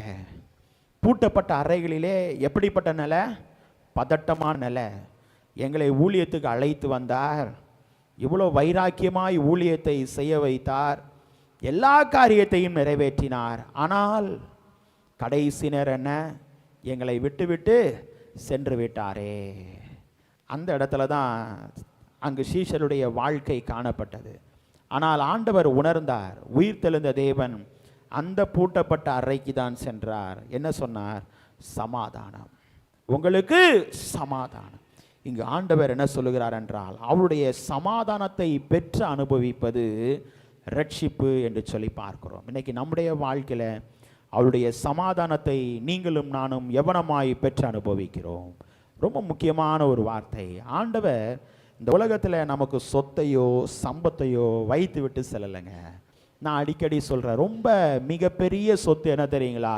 நமக்கு ஆண்டவருக்கும் ஆண்டவர் வைத்திருக்கிற ஒரு பெரிய சொத்து இந்த சமாதானம். ஆண்டவர் அதை தான் சொல்றாரு, என்னுடைய சமாதானத்தை உங்களுக்கு வைத்து போகிறேன், உலகம் கொடுக்கிற பிரகாரம் நான் உங்களுக்கு கொடுப்பதில்லை. அந்த சமாதானத்தை நீ அனுபவித்தால் ரட்சிக்கப்படுவாய். இன்னைக்கு அநேக நேரங்களில் அந்த சமாதானத்தை நம்முடைய வாழ்க்கையில நீங்களும் நானும் ஏற்றுக்கொள்ள மனதில்லாமல் இருக்கிறோம். ஆகவேதான் அந்த நாகமானுடைய வாழ்க்கையில யோசிக்கிறோம்ல, ஆண்டவர் உணர்த்துகிறார், அந்த இதில் போய் முங்கணுமா அப்படின்னு கொஞ்சம் யோசிக்கிறோமா? தீர்க்கர் சொன்ன வார்த்தை, அதில் போய் முங்கணும், இதை விட என்னுடைய இடத்துல எவ்வளவோ பெரிய பெரிய நல்ல நல்ல என் தண்ணீர் உள்ள நதிகளெல்லாம் இருக்கிறதே, அதிலையா முங்கணும். ஆனால் அதே நேரம் இன்னொரு வார்த்தையை சிந்தித்தார். வேற எதுலையாவது சொன்னாரா? இதை தானே சொன்னார், செய்யலாமே. இன்னைக்கு நிறைய நேரங்களில் ஆண்டவர் சொல்கிற சில காரியத்தை நாம் ரட்சிக்கப்படுவதற்கு செய்தாக வேண்டும். ஆண்டவர் ரட்சிக்கப்படுவதற்கு நம்முடைய வாழ்க்கை தடையில்லாதபடிக்கு நம்முடைய வாழ்வு, நம்முடைய கிரியைகள் காணப்பட வேண்டும். ஆகவே தான் ஆண்டவர் சொல்லுகிறார். அங்கு உடனே என்ன பண்ணினான்? அதை உணர்ந்த உடனே போய் முங்கி தன்னுடைய வாழ்வை என்ன பண்ணினான்? சுகப்படுத்தி கொண்டான். இன்னைக்கு நம்முடைய வாழ்க்கையில ரட்சிப்பு என்று சொல்லி நாம் பார்க்கும் பொழுது ஆண்டவர் கொடுக்கிற சமாதானத்தின் வழியாய் ஆண்டவர் கொடுக்கிற சமாதானத்தின் வழியாய் நாம் என்ன பண்ண முடியும்? அந்த ரட்சிப்பை அனுபவிக்க முடியும். இதை நாம் பார்க்கும் பொழுது, வேதத்திலே நாம் பார்க்கும் பொழுது, எபிரேயர் 10ஆம் அதிகாரம் 14வது வசனத்திலே நாம் வாசிக்கும் பொழுது அங்கு வேதம் என்ன சொல்லுகிறது என்றால், பாவம் நீங்கி பரிசுத்தமாவது ரட்சிப்புக்கு அடையாளமாய் காணப்படுகிறது. எபிரேயர் 10:14 ஏனெனில் பரிசுத்தமாக்கப்படுதல் ஒரே பலியானினால் இவர் என்றென்றைக்கும் எப்படி இருக்கிறாராம்? பூரணப்படுத்தப்பட்டிருக்கிறார். என்றென்றைக்கும் பூரணப்படுத்தப்பட்டிருக்கிறார். அதை குறித்து நாம் சிந்திக்கும் பொழுது, பாவம் நீங்கி பரிசுத்தப்படுவது எதற்கு அடையாளம்? ரட்சிப்புக்கு அடையாளமாய் காணப்படுகிறது. இது நாம் பார்க்கும் பொழுது ஒரே ஒரு வசனத்தை வாசியுங்கள். ரோமர் 10ஆம் அதிகாரம் 10வது வசனத்தை யாராவது ஒரு வாசியுங்கள். ரோமர் 10ஆம் அதிகாரம் 10வது வசனம். நீதி உண்டாக இருதயத்திலே விசுவாசிக்கப்படும், ரட்சிப்பு உண்டாக வாயினாலே அறிக்கை பண்ணப்படும். இங்கு நாம் பார்க்கும் பொழுது ரட்சிப்பு உண்டாக வாயினாலே அறிக்கை பண்ணப்படும். இங்கு நான் ஆண்டவர் எதை குறித்து சொல்கிறார்? சுவிசேஷத்தின் தேவையை குறித்து ஆண்டவர் உணர்த்தும் போது அங்கு ஆண்டவர் சொல்லுகிறார், இது எதற்கு அடையாளமாக இருக்கிறது என்றால், இயேசுவை விசுவாசித்து அறிக்கை செய்வது எதற்கு அடையாளம்? ரட்சிப்புக்கு அடையாளம். இயேசுவை விசுவாசித்து ரட்சிக்கப்படுதலுக்கு அடையாளம். விசுவாசித்து அறிக்கை செய்ய வேண்டும், அறிக்கை செய்ய வேண்டும். முதலாவது பார்த்தோம், ரட்சிப்பு என்றால் என்ன என்று சொல்லி ஆண்டவர் உணர்த்தினார். இரண்டாவது, ரட்சிக்கப்படுதலை பார்க்கும் பொழுது இயேசுவே இரட்சகராய் காணப்படுகிறார். இதை நாம் பார்க்கும் பொழுது லூக்கா எழுதின சுவிசேஷம் 19ஆம் அதிகாரம் 9-10 வசனங்களிலே நாம் வாசிக்கும் பொழுது, வாசியுங்கள். லூக்கா 19ஆம் அதிகாரம் 9வது வசனம் 10வது வசனம். இயேசு அவனை நோக்கி, இன்றைக்கு இந்த வீட்டிற்கு ரட்சிப்பு வந்தது, இவனும் ஆபிரகாமுக்கு குமாரனாய் இருக்கிறானே. இழந்து போனதை தேடவும் ரட்சிக்கவுமே மனுஷகுமாரன் வந்திருக்கிறான். ரொம்ப முக்கியம். இழந்து போனதை தேடவும் ரட்சிக்கவுமே மனுஷகுமாரன் வந்திருக்கிறான். ஆண்டவருடைய வருகை, அவர் எதற்காக இந்த உலகத்திற்கு வந்தார் என்றால், ஆண்டவரே ரட்சிப்பை கொடுப்பவர். இரண்டாவது பார்க்கும் பொழுது இயேசுவே ரட்சகர். அவர் எங்கெங்கெல்லாம் சுவிசேஷம் பிரசங்கித்தாரோ அங்கே எங்கெல்லாம் அவரை ஏற்றுக்கொள்ளுகிற ஜனங்கள் அதிகமாயிருந்தது. அவரை ஏற்றுக்கொண்டார்கள், அவருடைய வசனத்தை விசுவாசித்தார்கள். இங்கு நாம் பார்க்கும் பொழுது யாரை குறித்து சொல்லுகிறார்? சகேயுடைய வாழ்க்கை. ஆனால் ஆண்டவர் தெளிவாய் உணர்த்தும் போது சொல்லுகிறார், இழந்து போனதை தேடவும் ரட்சிக்கவுமே மனுஷகுமாரன் வந்தார். நான் அதுக்கு தான் வந்தேன், ரட்சிப்பை கொடுப்பதற்காகவே வந்தேன். இன்னைக்கு நம்முடைய வாழ்க்கையிலே ஆண்டவர் இரட்சகராய் காணப்படுகிறார். இதை யோவான் 3:17 வாசிக்கும் பொழுது, உலகத்தை ஆக்கினைக்குள்ளாக தீர்க்கும்படி தேவன் தம்முடைய குமாரனை உலகத்திற்கு அனுப்பாமல் அவராலே உலகம் ரட்சிக்கப்படுவதற்காகவே என்ன பண்ணினார்? அவரை அனுப்பினார். அவராலே ரட்சிக்கப்பட வேண்டும் என்பதற்காகவே அவரை அனுப்பினார். இன்னொரு வசனத்தை வாசியுங்கள். யோவான் 10:9 வாசிக்கும் பொழுது அங்கு வேதம் என்ன சொல்லுகிறது என்றால், யோவான் எழுதின சுவிசேஷம் 10ஆம் அதிகாரம் 9வது வசனம். நானே வாசல், என் வழியாய் ஒருவன் உட்பிரவேசித்தால் அவன் ரட்சிக்கப்படுவான், அவன் உள்ளும் புறமும் சென்று மேய்ச்சலை கண்டடைவான். நானே வாசல், என் வழியாய் ஒருவன் உட்பிரவேசித்தால் அவர் கொடுக்கிற ரட்சிப்பை பெறுவான். இன்னைக்கு அநேக நேரங்களில் ஆண்டவர் கொடுக்கிற ரட்சிப்பு, அவரே ரட்சிப்பு நம்முடைய வாழ்க்கையில. அவன் உள்ளும் புறமும் சென்று என்ன பண்ணுவான்? மேய்ச்சலை கண்டடைவான், நிறைவான ஆசீர்வாதத்தை பெறுவான், சந்தோஷமா இருப்பான், சமாதானமா இருப்பான். அவனுடைய வாழ்க்கையில ஒரு குறையும் இருக்காது. ரொம்ப யோசிக்கிறோம்ல, சிந்திக்கணும்ல. கொஞ்சம் யோசிச்சு பாருங்க. வழி அருகில் எவ்வளோ பிள்ளைங்க வாழ்ந்து கொண்டிருக்கிறாங்க. ஆனால் அவங்களுடைய வாழ்க்கையை என்னைக்காவது சிந்தித்து பார்த்துருக்கோமா? எப்படி அவங்க இந்த மழை நேரத்தில் வாழ்வாங்க அப்படின்லாம் கொஞ்சம். ஆனால் பாருங்க, ஆனால் அவருடைய வாழ்க்கையிலையும் எந்த குறையும் இல்லாமல் ஆண்டவர் என்ன பண்ணுறாரு? அதனால்தான் ஆண்டவருடைய வார்த்தை என்ன சொல்லுது? காகத்தை கவனித்து பார். விதைப்பதும் இல்லை, அறுப்பதும் இல்லை, களஞ்சியத்தில் சேர்த்து வைப்பதும் இல்லை, அவைகளையும் ஆண்டவர் பிழை போட்டுகிறார். அவைகளையும் ஆண்டவர் பிழை போட்டுகிறார். இன்னைக்கு நிறைய நேரங்களில் மனிதர்களாகிய நீங்களும் நானும் தான் இது இப்படி இருக்குமோ அப்படி இருக்குமோன்னு யோசிக்கிறோம். இல்லைங்க, ஆண்டவர் நம்மை பிழை போட்டுகிற தேவன். ஏனென்றால் அவரே சொல்லுகிறார், நானே வாசல், என் வழியாய் உட்பிரவேசிக்க வேண்டும். என் வழியாய் உட்பிரவேசித்தால் உள்ளும் புறமும் சென்று மேய்ச்சலை கண்டடைவான். இன்னைக்கு நம்முடைய வாழ்க்கையில நிறைவாய் நம்மை நடத்துகிறவராய் காணப்படுகிறார். இதை நாம் பார்க்கும் பொழுது 1 யோவான் 5ஆம் அதிகாரம் 20வது வசனத்திலே வாசிக்கும் பொழுது, அவருடைய குமாரனாகிய இயேசு கிறிஸ்து எனப்பட்ட சத்தியம் உள்ளவர்களுக்குள்ளும் இருக்கிறோம். இவரே மெய்யான தேவனும் நித்திய ஜீவனுமாய் இருக்கிறார். எல்லா நிலைகளிலும் அவர் மெய்யான தேவனாய் காணப்படுகிறார். வாசியுங்கள் 1 யோவான் 5:20. அன்றியும் அவருடைய சத்தியமுள்ளவரை அறிந்து கொண்டு அவருடைய குமாரன் வந்து நமக்கு புத்தியை தந்திருக்கிறார் என்று அறிவோம். அவருடைய குமாரனாகிய இயேசு கிறிஸ்து எனப்பட்ட சத்தியம் உள்ளவர்களும் இருக்கிறோம். இவரே மெய்யான தேவனும் நித்திய ஜீவனுமாயிருக்கிறார். அவரே இரட்சகர், அவரே இரட்சகர், அவரே தேவனும் நித்திய ஜீவனுமாயிருக்கிறார். ஆகவேதான் ஆண்டவர் 3:16 சொல்றார்லவா, யோவான் 3:16, இவ்வளவாய் உலகத்தில் அன்பு கூர்ந்தார். இன்னைக்கு நம்முடைய வாழ்க்கையில ஆண்டவராகிய இயேசு இரட்சகராய் காணப்படுகிறார், இரட்சகராய் காணப்படுகிறார். இதை நாம் பார்க்கும் பொழுது அப்போஸ்தலர் நடபடிகள் 16ஆம் அதிகாரம் 31வது வசனத்திலே நாம் வாசிக்கும் பொழுது, கர்த்தராகிய இயேசு கிறிஸ்துவை விசுவாசி, அப்பொழுது நீயும் உன் வீட்டாரும் என்ன பண்ணுவீர்கள்? ரட்சிக்கப்படுவீர்கள். அவரை விசுவாசிக்க வேண்டும், அவருடைய வார்த்தைகளை கை கொள்ள வேண்டும். ஆகவே ஆண்டவர் சொல்கிறார், அப்பொழுது. யோசிக்கிறோமா? எப்பொழுது? அப்பொழுது. சகையை விசுவாசித்தாங்க. யோசிக்கிறோமா? ஆண்டவரை விசுவாசித்தனால தான் நான் ஆண்டவரை பார்க்கணும் அந்த மனநிலை அவனுக்கு இருந்துச்சு, இல்லைன்னா அது இருந்திருக்காது. யோசிக்கிறோமா? அதனால தான் காட்டத்தி மரத்தில் ஏறினான். நான் மட்டும் பார்க்கணும், ஆண்டவர் என்ன பார்க்கக்கூடாது. இன்னைக்கு நிறைய நேரங்களில் நம்முடைய வாழ்க்கையும் அப்படிதாங்க இருக்குது. ஆண்டவர் அவசியம் தேவைன்னு நினைக்கிறோம், ஆனால் எப்படி தெரியுமா? தேவை உள்ள நேரம் ஆண்டவரை பிடிக்கிறோம், மற்ற நேரம் ஆண்டவரை விட்டுடுறோம். யோசிக்கிறோமா? ஆண்டவர் என்ன சொல்றார்? இல்லை, தம்முடைய பிள்ளைகளுடைய வாழ்க்கையில எப்போதும் ஆண்டவர் இருக்கிறார். இயேசுவே இரட்சகராய் இருக்கிறார். கடைசியாய் பார்க்கும் பொழுது ஆண்டவர் நமக்கு ஒரு அறைகூவலை கொடுக்கும் பொழுது வாசியுங்கள். அப்போஸ்தலனாகிய பவுல் எழுதும் பொழுது எழுதுகிறார், எபேசியர் 2ஆம் அதிகாரம் 8வது வசனத்திலே வாசிக்கும் பொழுது வாசியுங்கள். எபேசியர் 2:8, கிருபையினாலே விசுவாசத்தை கொண்டு ரட்சிக்கப்பட்டீர்கள்,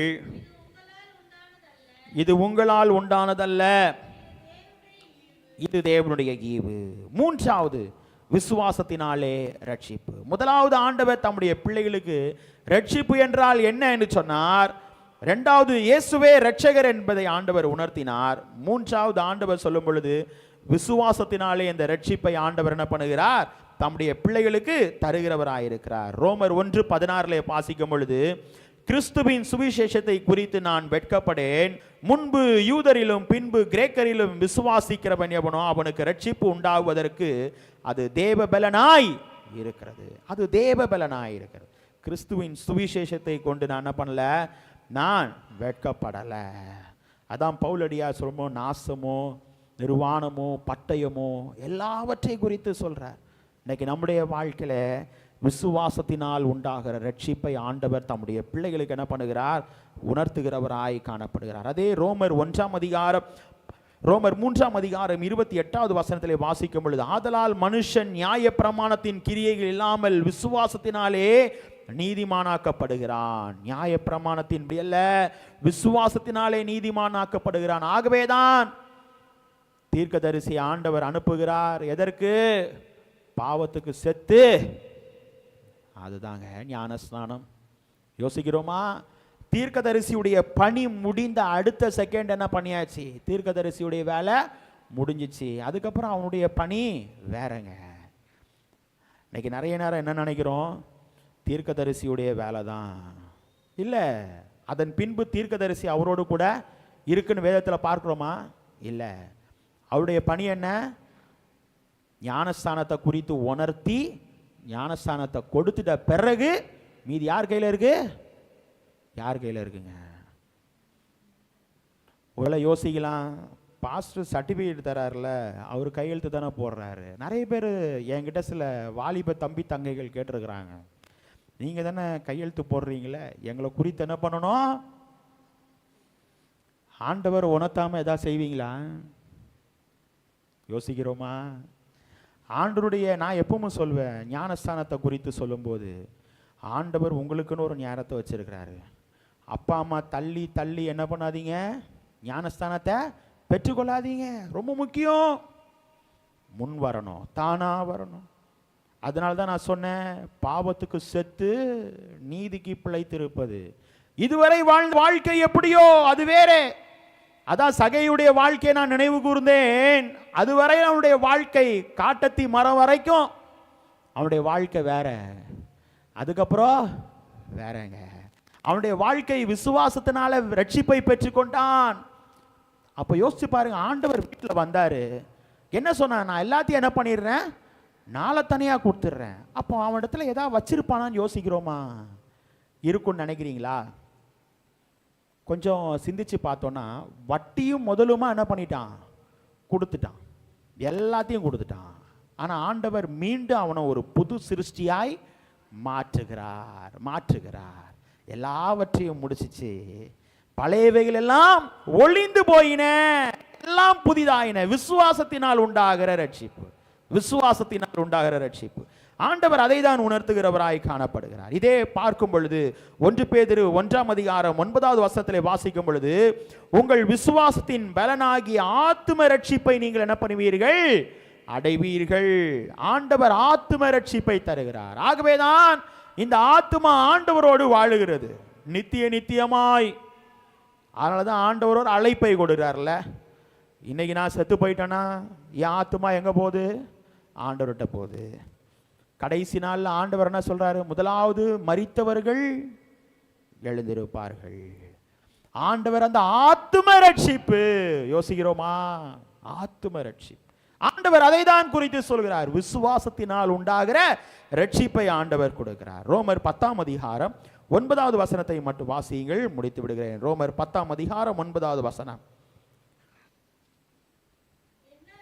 என்னவென்றால், கர்த்தராகிய இயேசுவை உன் வாயினாலே அறிக்கையிட்டு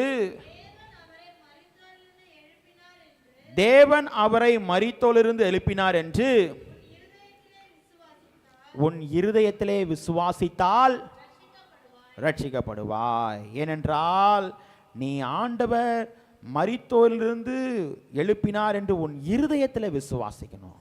அந்த இருதயம் தான் ஆண்டவர் சொல்லும்போது ரொம்ப உணர்த்துறார். மகா கிருக்குள்ளதும் வசனத்தை தான் சொன்னேன். ஏனென்றால் அந்த இருதயத்திலிருந்து தான் என்ன வருதான்?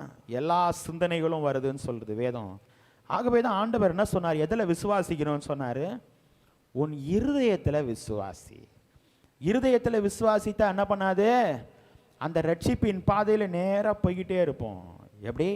நம்ம உண்டு, நம்ம பணி உண்டு, நமக்குன்னு ஆண்டவர் வைத்திருக்கிற காரியங்கள் உண்டுன்னு போய்கிட்டே இருப்போம். இன்னைக்கு நிறைய நேரம் யோசிச்சு பார்க்குறோமா, அந்த குதிரைக்கு ஏன் கடிவாளம் போட்டிருக்காங்கன்னு? அது சைட்லலாம் பார்த்தா அவ்வளோதான், முடிஞ்சிச்சு கதை. அதுதான் இன்னைக்கு நிறைய நேரம் நம்முடைய வாழ்க்கை இந்த விசுவாசத்தினால உண்டாகிற ரட்சிப்புக்கு, இந்த அனுபவத்தை பெறுவதற்கு நம்முடைய வாழ்க்கை என்ன பண்ணணும்? ஆயத்தமாக இருக்கணும். இந்த ஆத்தும ரட்சிப்பு ரொம்ப ரொம்ப முக்கியங்க.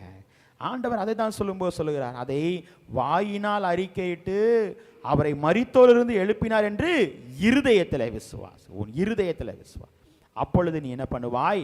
ரட்சிக்கப்படுவாய்.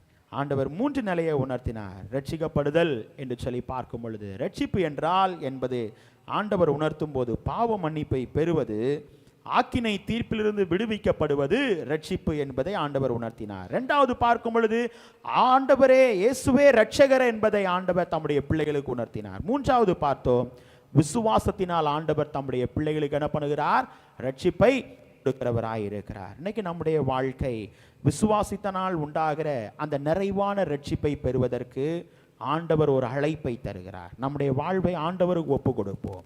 ஆண்டவருக்கு ஒப்பு கொடுப்போம். நிச்சயமாய் ஆண்டவர் தம்முடைய பிள்ளைகளை ஆண்டவர் நெருங்கி வருகிற பிள்ளைகளை ஒருபோதும் ஆண்டவர் என்ன பண்ணுவதில்லை, புறம்பே தள்ளுவதில்லை. அந்த ரட்சிப்பின் அனுபவத்தை தம்முடைய பிள்ளைகளுக்கு தந்து ஆண்டவர் தொடர்ந்து தம்முடைய பிள்ளைகளை என்ன பண்ணுவார், வழிநடத்த வல்லவராயிருக்கிறார். ஆகவேதான் அவர்களை வெளியே அழைத்து வந்து ஆண்டவர் மாறே ரட்சிக்கப்படுவதற்கு நாங்கள் என்ன செய்ய வேண்டும் என்று அங்கு கேட்கிறதை நாம் பார்க்கிறோம். ஆண்டவர் உணர்த்தின, ஆண்டவர் பேசின அந்த ரட்சிப்பை குறித்து நாமும் கவலை இல்லாமல் இருப்பதற்காக நம்முடைய வாழ்க்கை இருக்கக்கூடாது.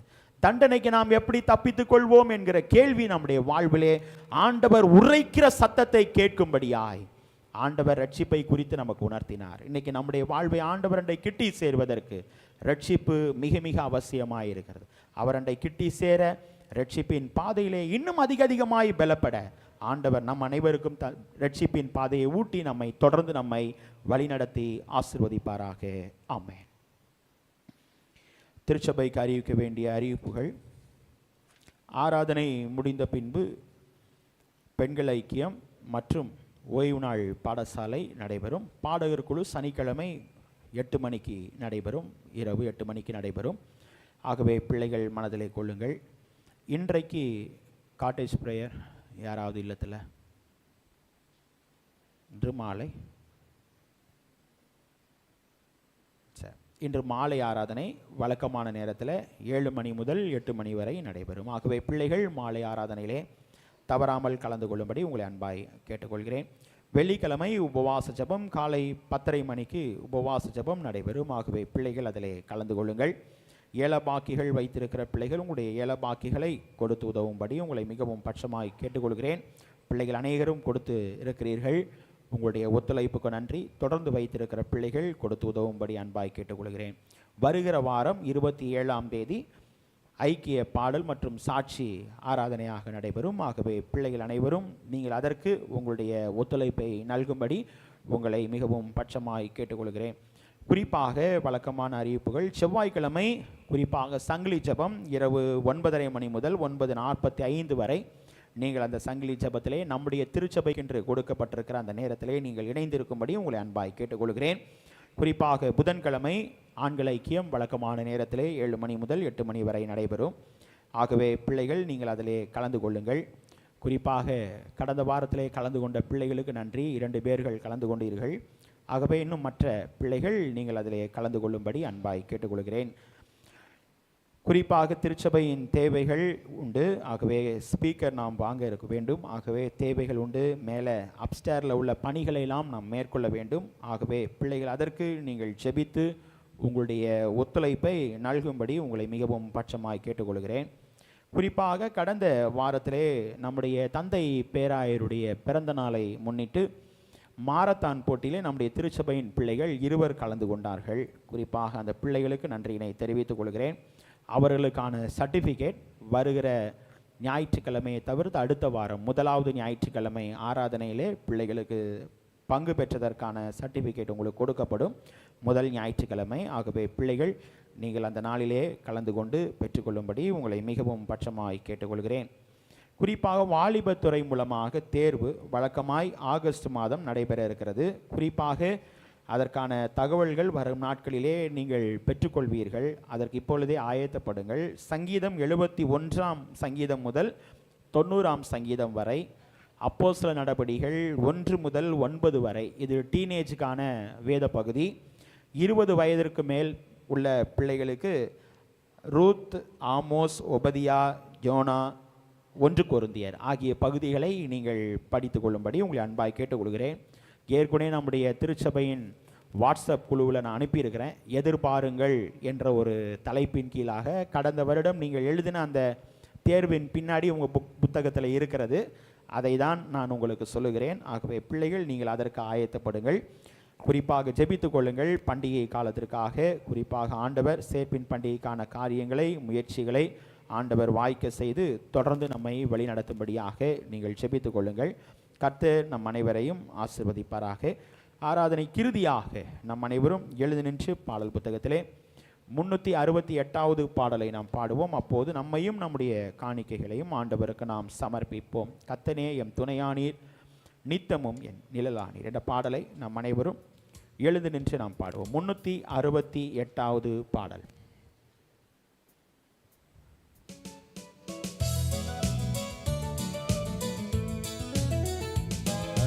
நீர் என் துணையானீர், நித்தமும் என் நிழலானீர். கர்த்தனே என் துணையானீர். எத்தனை இடர் வந்து சேர்ந்தாலும் கர்த்தனே அடைக்கலமாயினார். எத்தனை இடர் வந்து சேர்ந்தாலும் கர்த்தனே அடைக்கலமாயினார். மனுமக்களுள் இவர் போலுண்டோ, வீணுலகிலும் இவர் சிறந்தவர். கர்த்தனே என் துணையானீர். பாவியேன்றென்னை பலர் தள்ளினார், ஆவியில்லை என்றிகழ்ந்தோம் விட்டார். பாவியேன்றென்னை பலர் தள்ளினார், ஆவியில்லை என்றிகழ்ந்தோம் விட்டார்.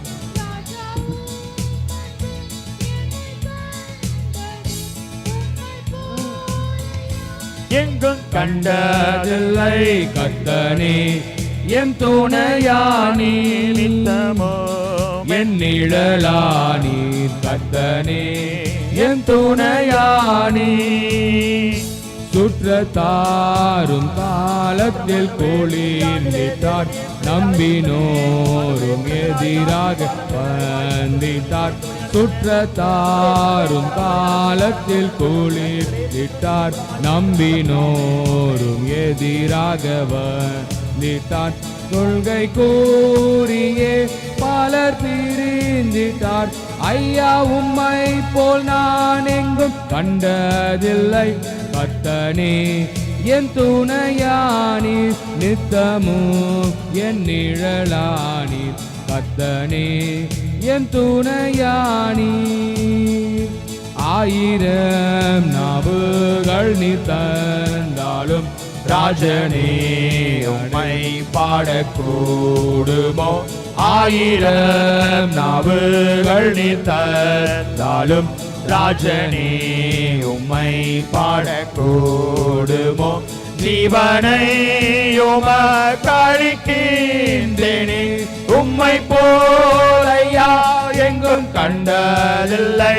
கர்த்தனே என் துணையானீர், நித்தமும் என் நிழலானீர். கர்த்தனே என் துணையானீர். ஜெபிப்போம். எங்களை அதிகமாய் நேசித்து வழி நடத்துகிற எங்கள் அன்பின் பரலோக பிதாவே, இப்போதும் சுவாமி உம்முடைய சமூகத்திலே நாங்கள் வந்து உம்முடைய நாமத்தை மகிமைப்படுத்தும்படியாய் தேவனீர் எங்களை அழைத்து வந்திருக்கிறீர். அதை இனிமே நாங்கள் துதிக்கிறோம், ஸ்தோத்திரிக்கிறோம். ஆண்டவரே, இந்த நாளிலும் அநேக பிள்ளைகள் ஆண்டவரே பலவீனத்தை நிமித்தமாய் ஆண்டவரே வர தடைப்பட்டிருக்கிறார்கள். தேவனீர் அறைந்திருக்கிற தேவன் பிள்ளைய பலவீனங்களை நீக்கி போட்டு நல்ல சுகத்தை, பலத்தை, ஆரோக்கியத்தை தேவனீர் தந்து ஆண்டவரே வருகிற வாரத்திலே பிள்ளைகள் உம்மை துதிக்க, ஸ்தோத்தரிக்க, சாட்சி சொல்லதே கிருபைகளை தந்து தொடர்ந்து வழி நடத்தும்படியாய் கெஞ்சி மன்றாடுகிறோம். இந்த நாளிலும் உம்முடைய வார்த்தையை குறித்து நாங்கள் தியானித்தோம். ரட்சிக்கப்படுதல் என்பது எங்களுடைய வாழ்விலே விசுவாசத்தினால் உண்டாகிற ரட்சிப்பு நிறை என்பதை எங்களுக்கு உணர்த்தினீர். அந்த நிறைவான அனுபவத்தை நாங்கள் பெற்று அனுபவிக்க கிருபை தாங்க சுவாமி. வந்த ஒவ்வொரு பிள்ளைகளுக்காக ஜெபிக்கிறோம். ஆண்டவரே, தேவையோடு வந்த பிள்ளைகள் உண்டு, பாரத்தோடு ஏக்கத்தோடு வந்த பிள்ளைகள் உண்டு. பிள்ளைய வாழ்வை தேவன் நீர் தொடர்ந்து பலப்படுத்தி வாழ்வை தேவன் நீர் வழி நடத்தும்படியாய் கெஞ்சி மன்றாடுகிறோம் சுவாமி. இப்போதும் சுவாமி குறிப்பாக பிள்ளைகள் கொடுத்திருக்கிற அன்பின் காணிக்கைகளுக்காக ஜெபிக்கிறோம். ஆண்டவரே, பை காணிக்கைகள், ஸ்தோத்திர காணிக்கைகள், தசம பாகங்கள் எல்லாவற்றையும் தேவன் நீர் அங்கீகரித்ததற்காய் நன்றி. உடைய ஆசீர்வாதங்களை இப்படி வாழ்விலே நிறைவாய் தந்து தொடர்ந்து தேவநீர் வழி நடத்துவதற்காய் நன்றி செலுத்தி ஜெபிக்கிறோம் சுவாமி. இப்போதும் சுவாமி, இந்த ஆராதனை முற்றிலும் உம்முடைய பிரசன்னம், உம்முடைய வழி நடத்துதல் எங்களோடு இருந்ததற்காய் நன்றி செலுத்தி ஜெபிக்கிறோம். தொடர்ந்து எங்களை வழி நடத்துங்க. இரட்சகர் இயேசு கிறிஸ்துவின் மூலமாய் கேட்கிறோம் எங்கள் ஜீவனுள்ள நல்ல பிதாவே, ஆமென். ஆசீர்வாதத்தை பெற்றுக்கொள்வோம். நம்முடைய கர்த்தராய் இருக்கிற இயேசு கிறிஸ்துவுடைய கிருபையும் பிதாவாகிய தேவனுடைய அன்பும் பரிசுத்த ஆவியானவரின் அன்யோன்ய ஐக்கியமும் நம் அனைவரோடும் இன்றுமென்றும் சதா காலங்களிலும் தங்கியிருப்பாராக. ஆமென்.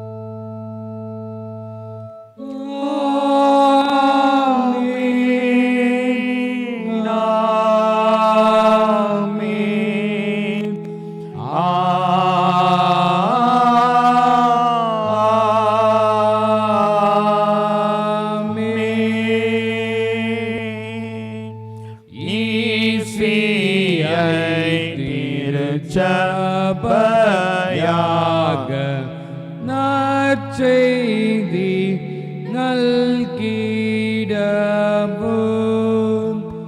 முற்பிதாக்கள் சத்தியத்தில் என்றுமே நிலைத்திடவும்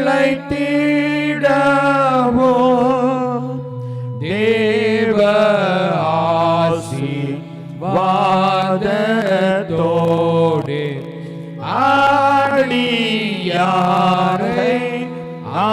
அனுப்பும்.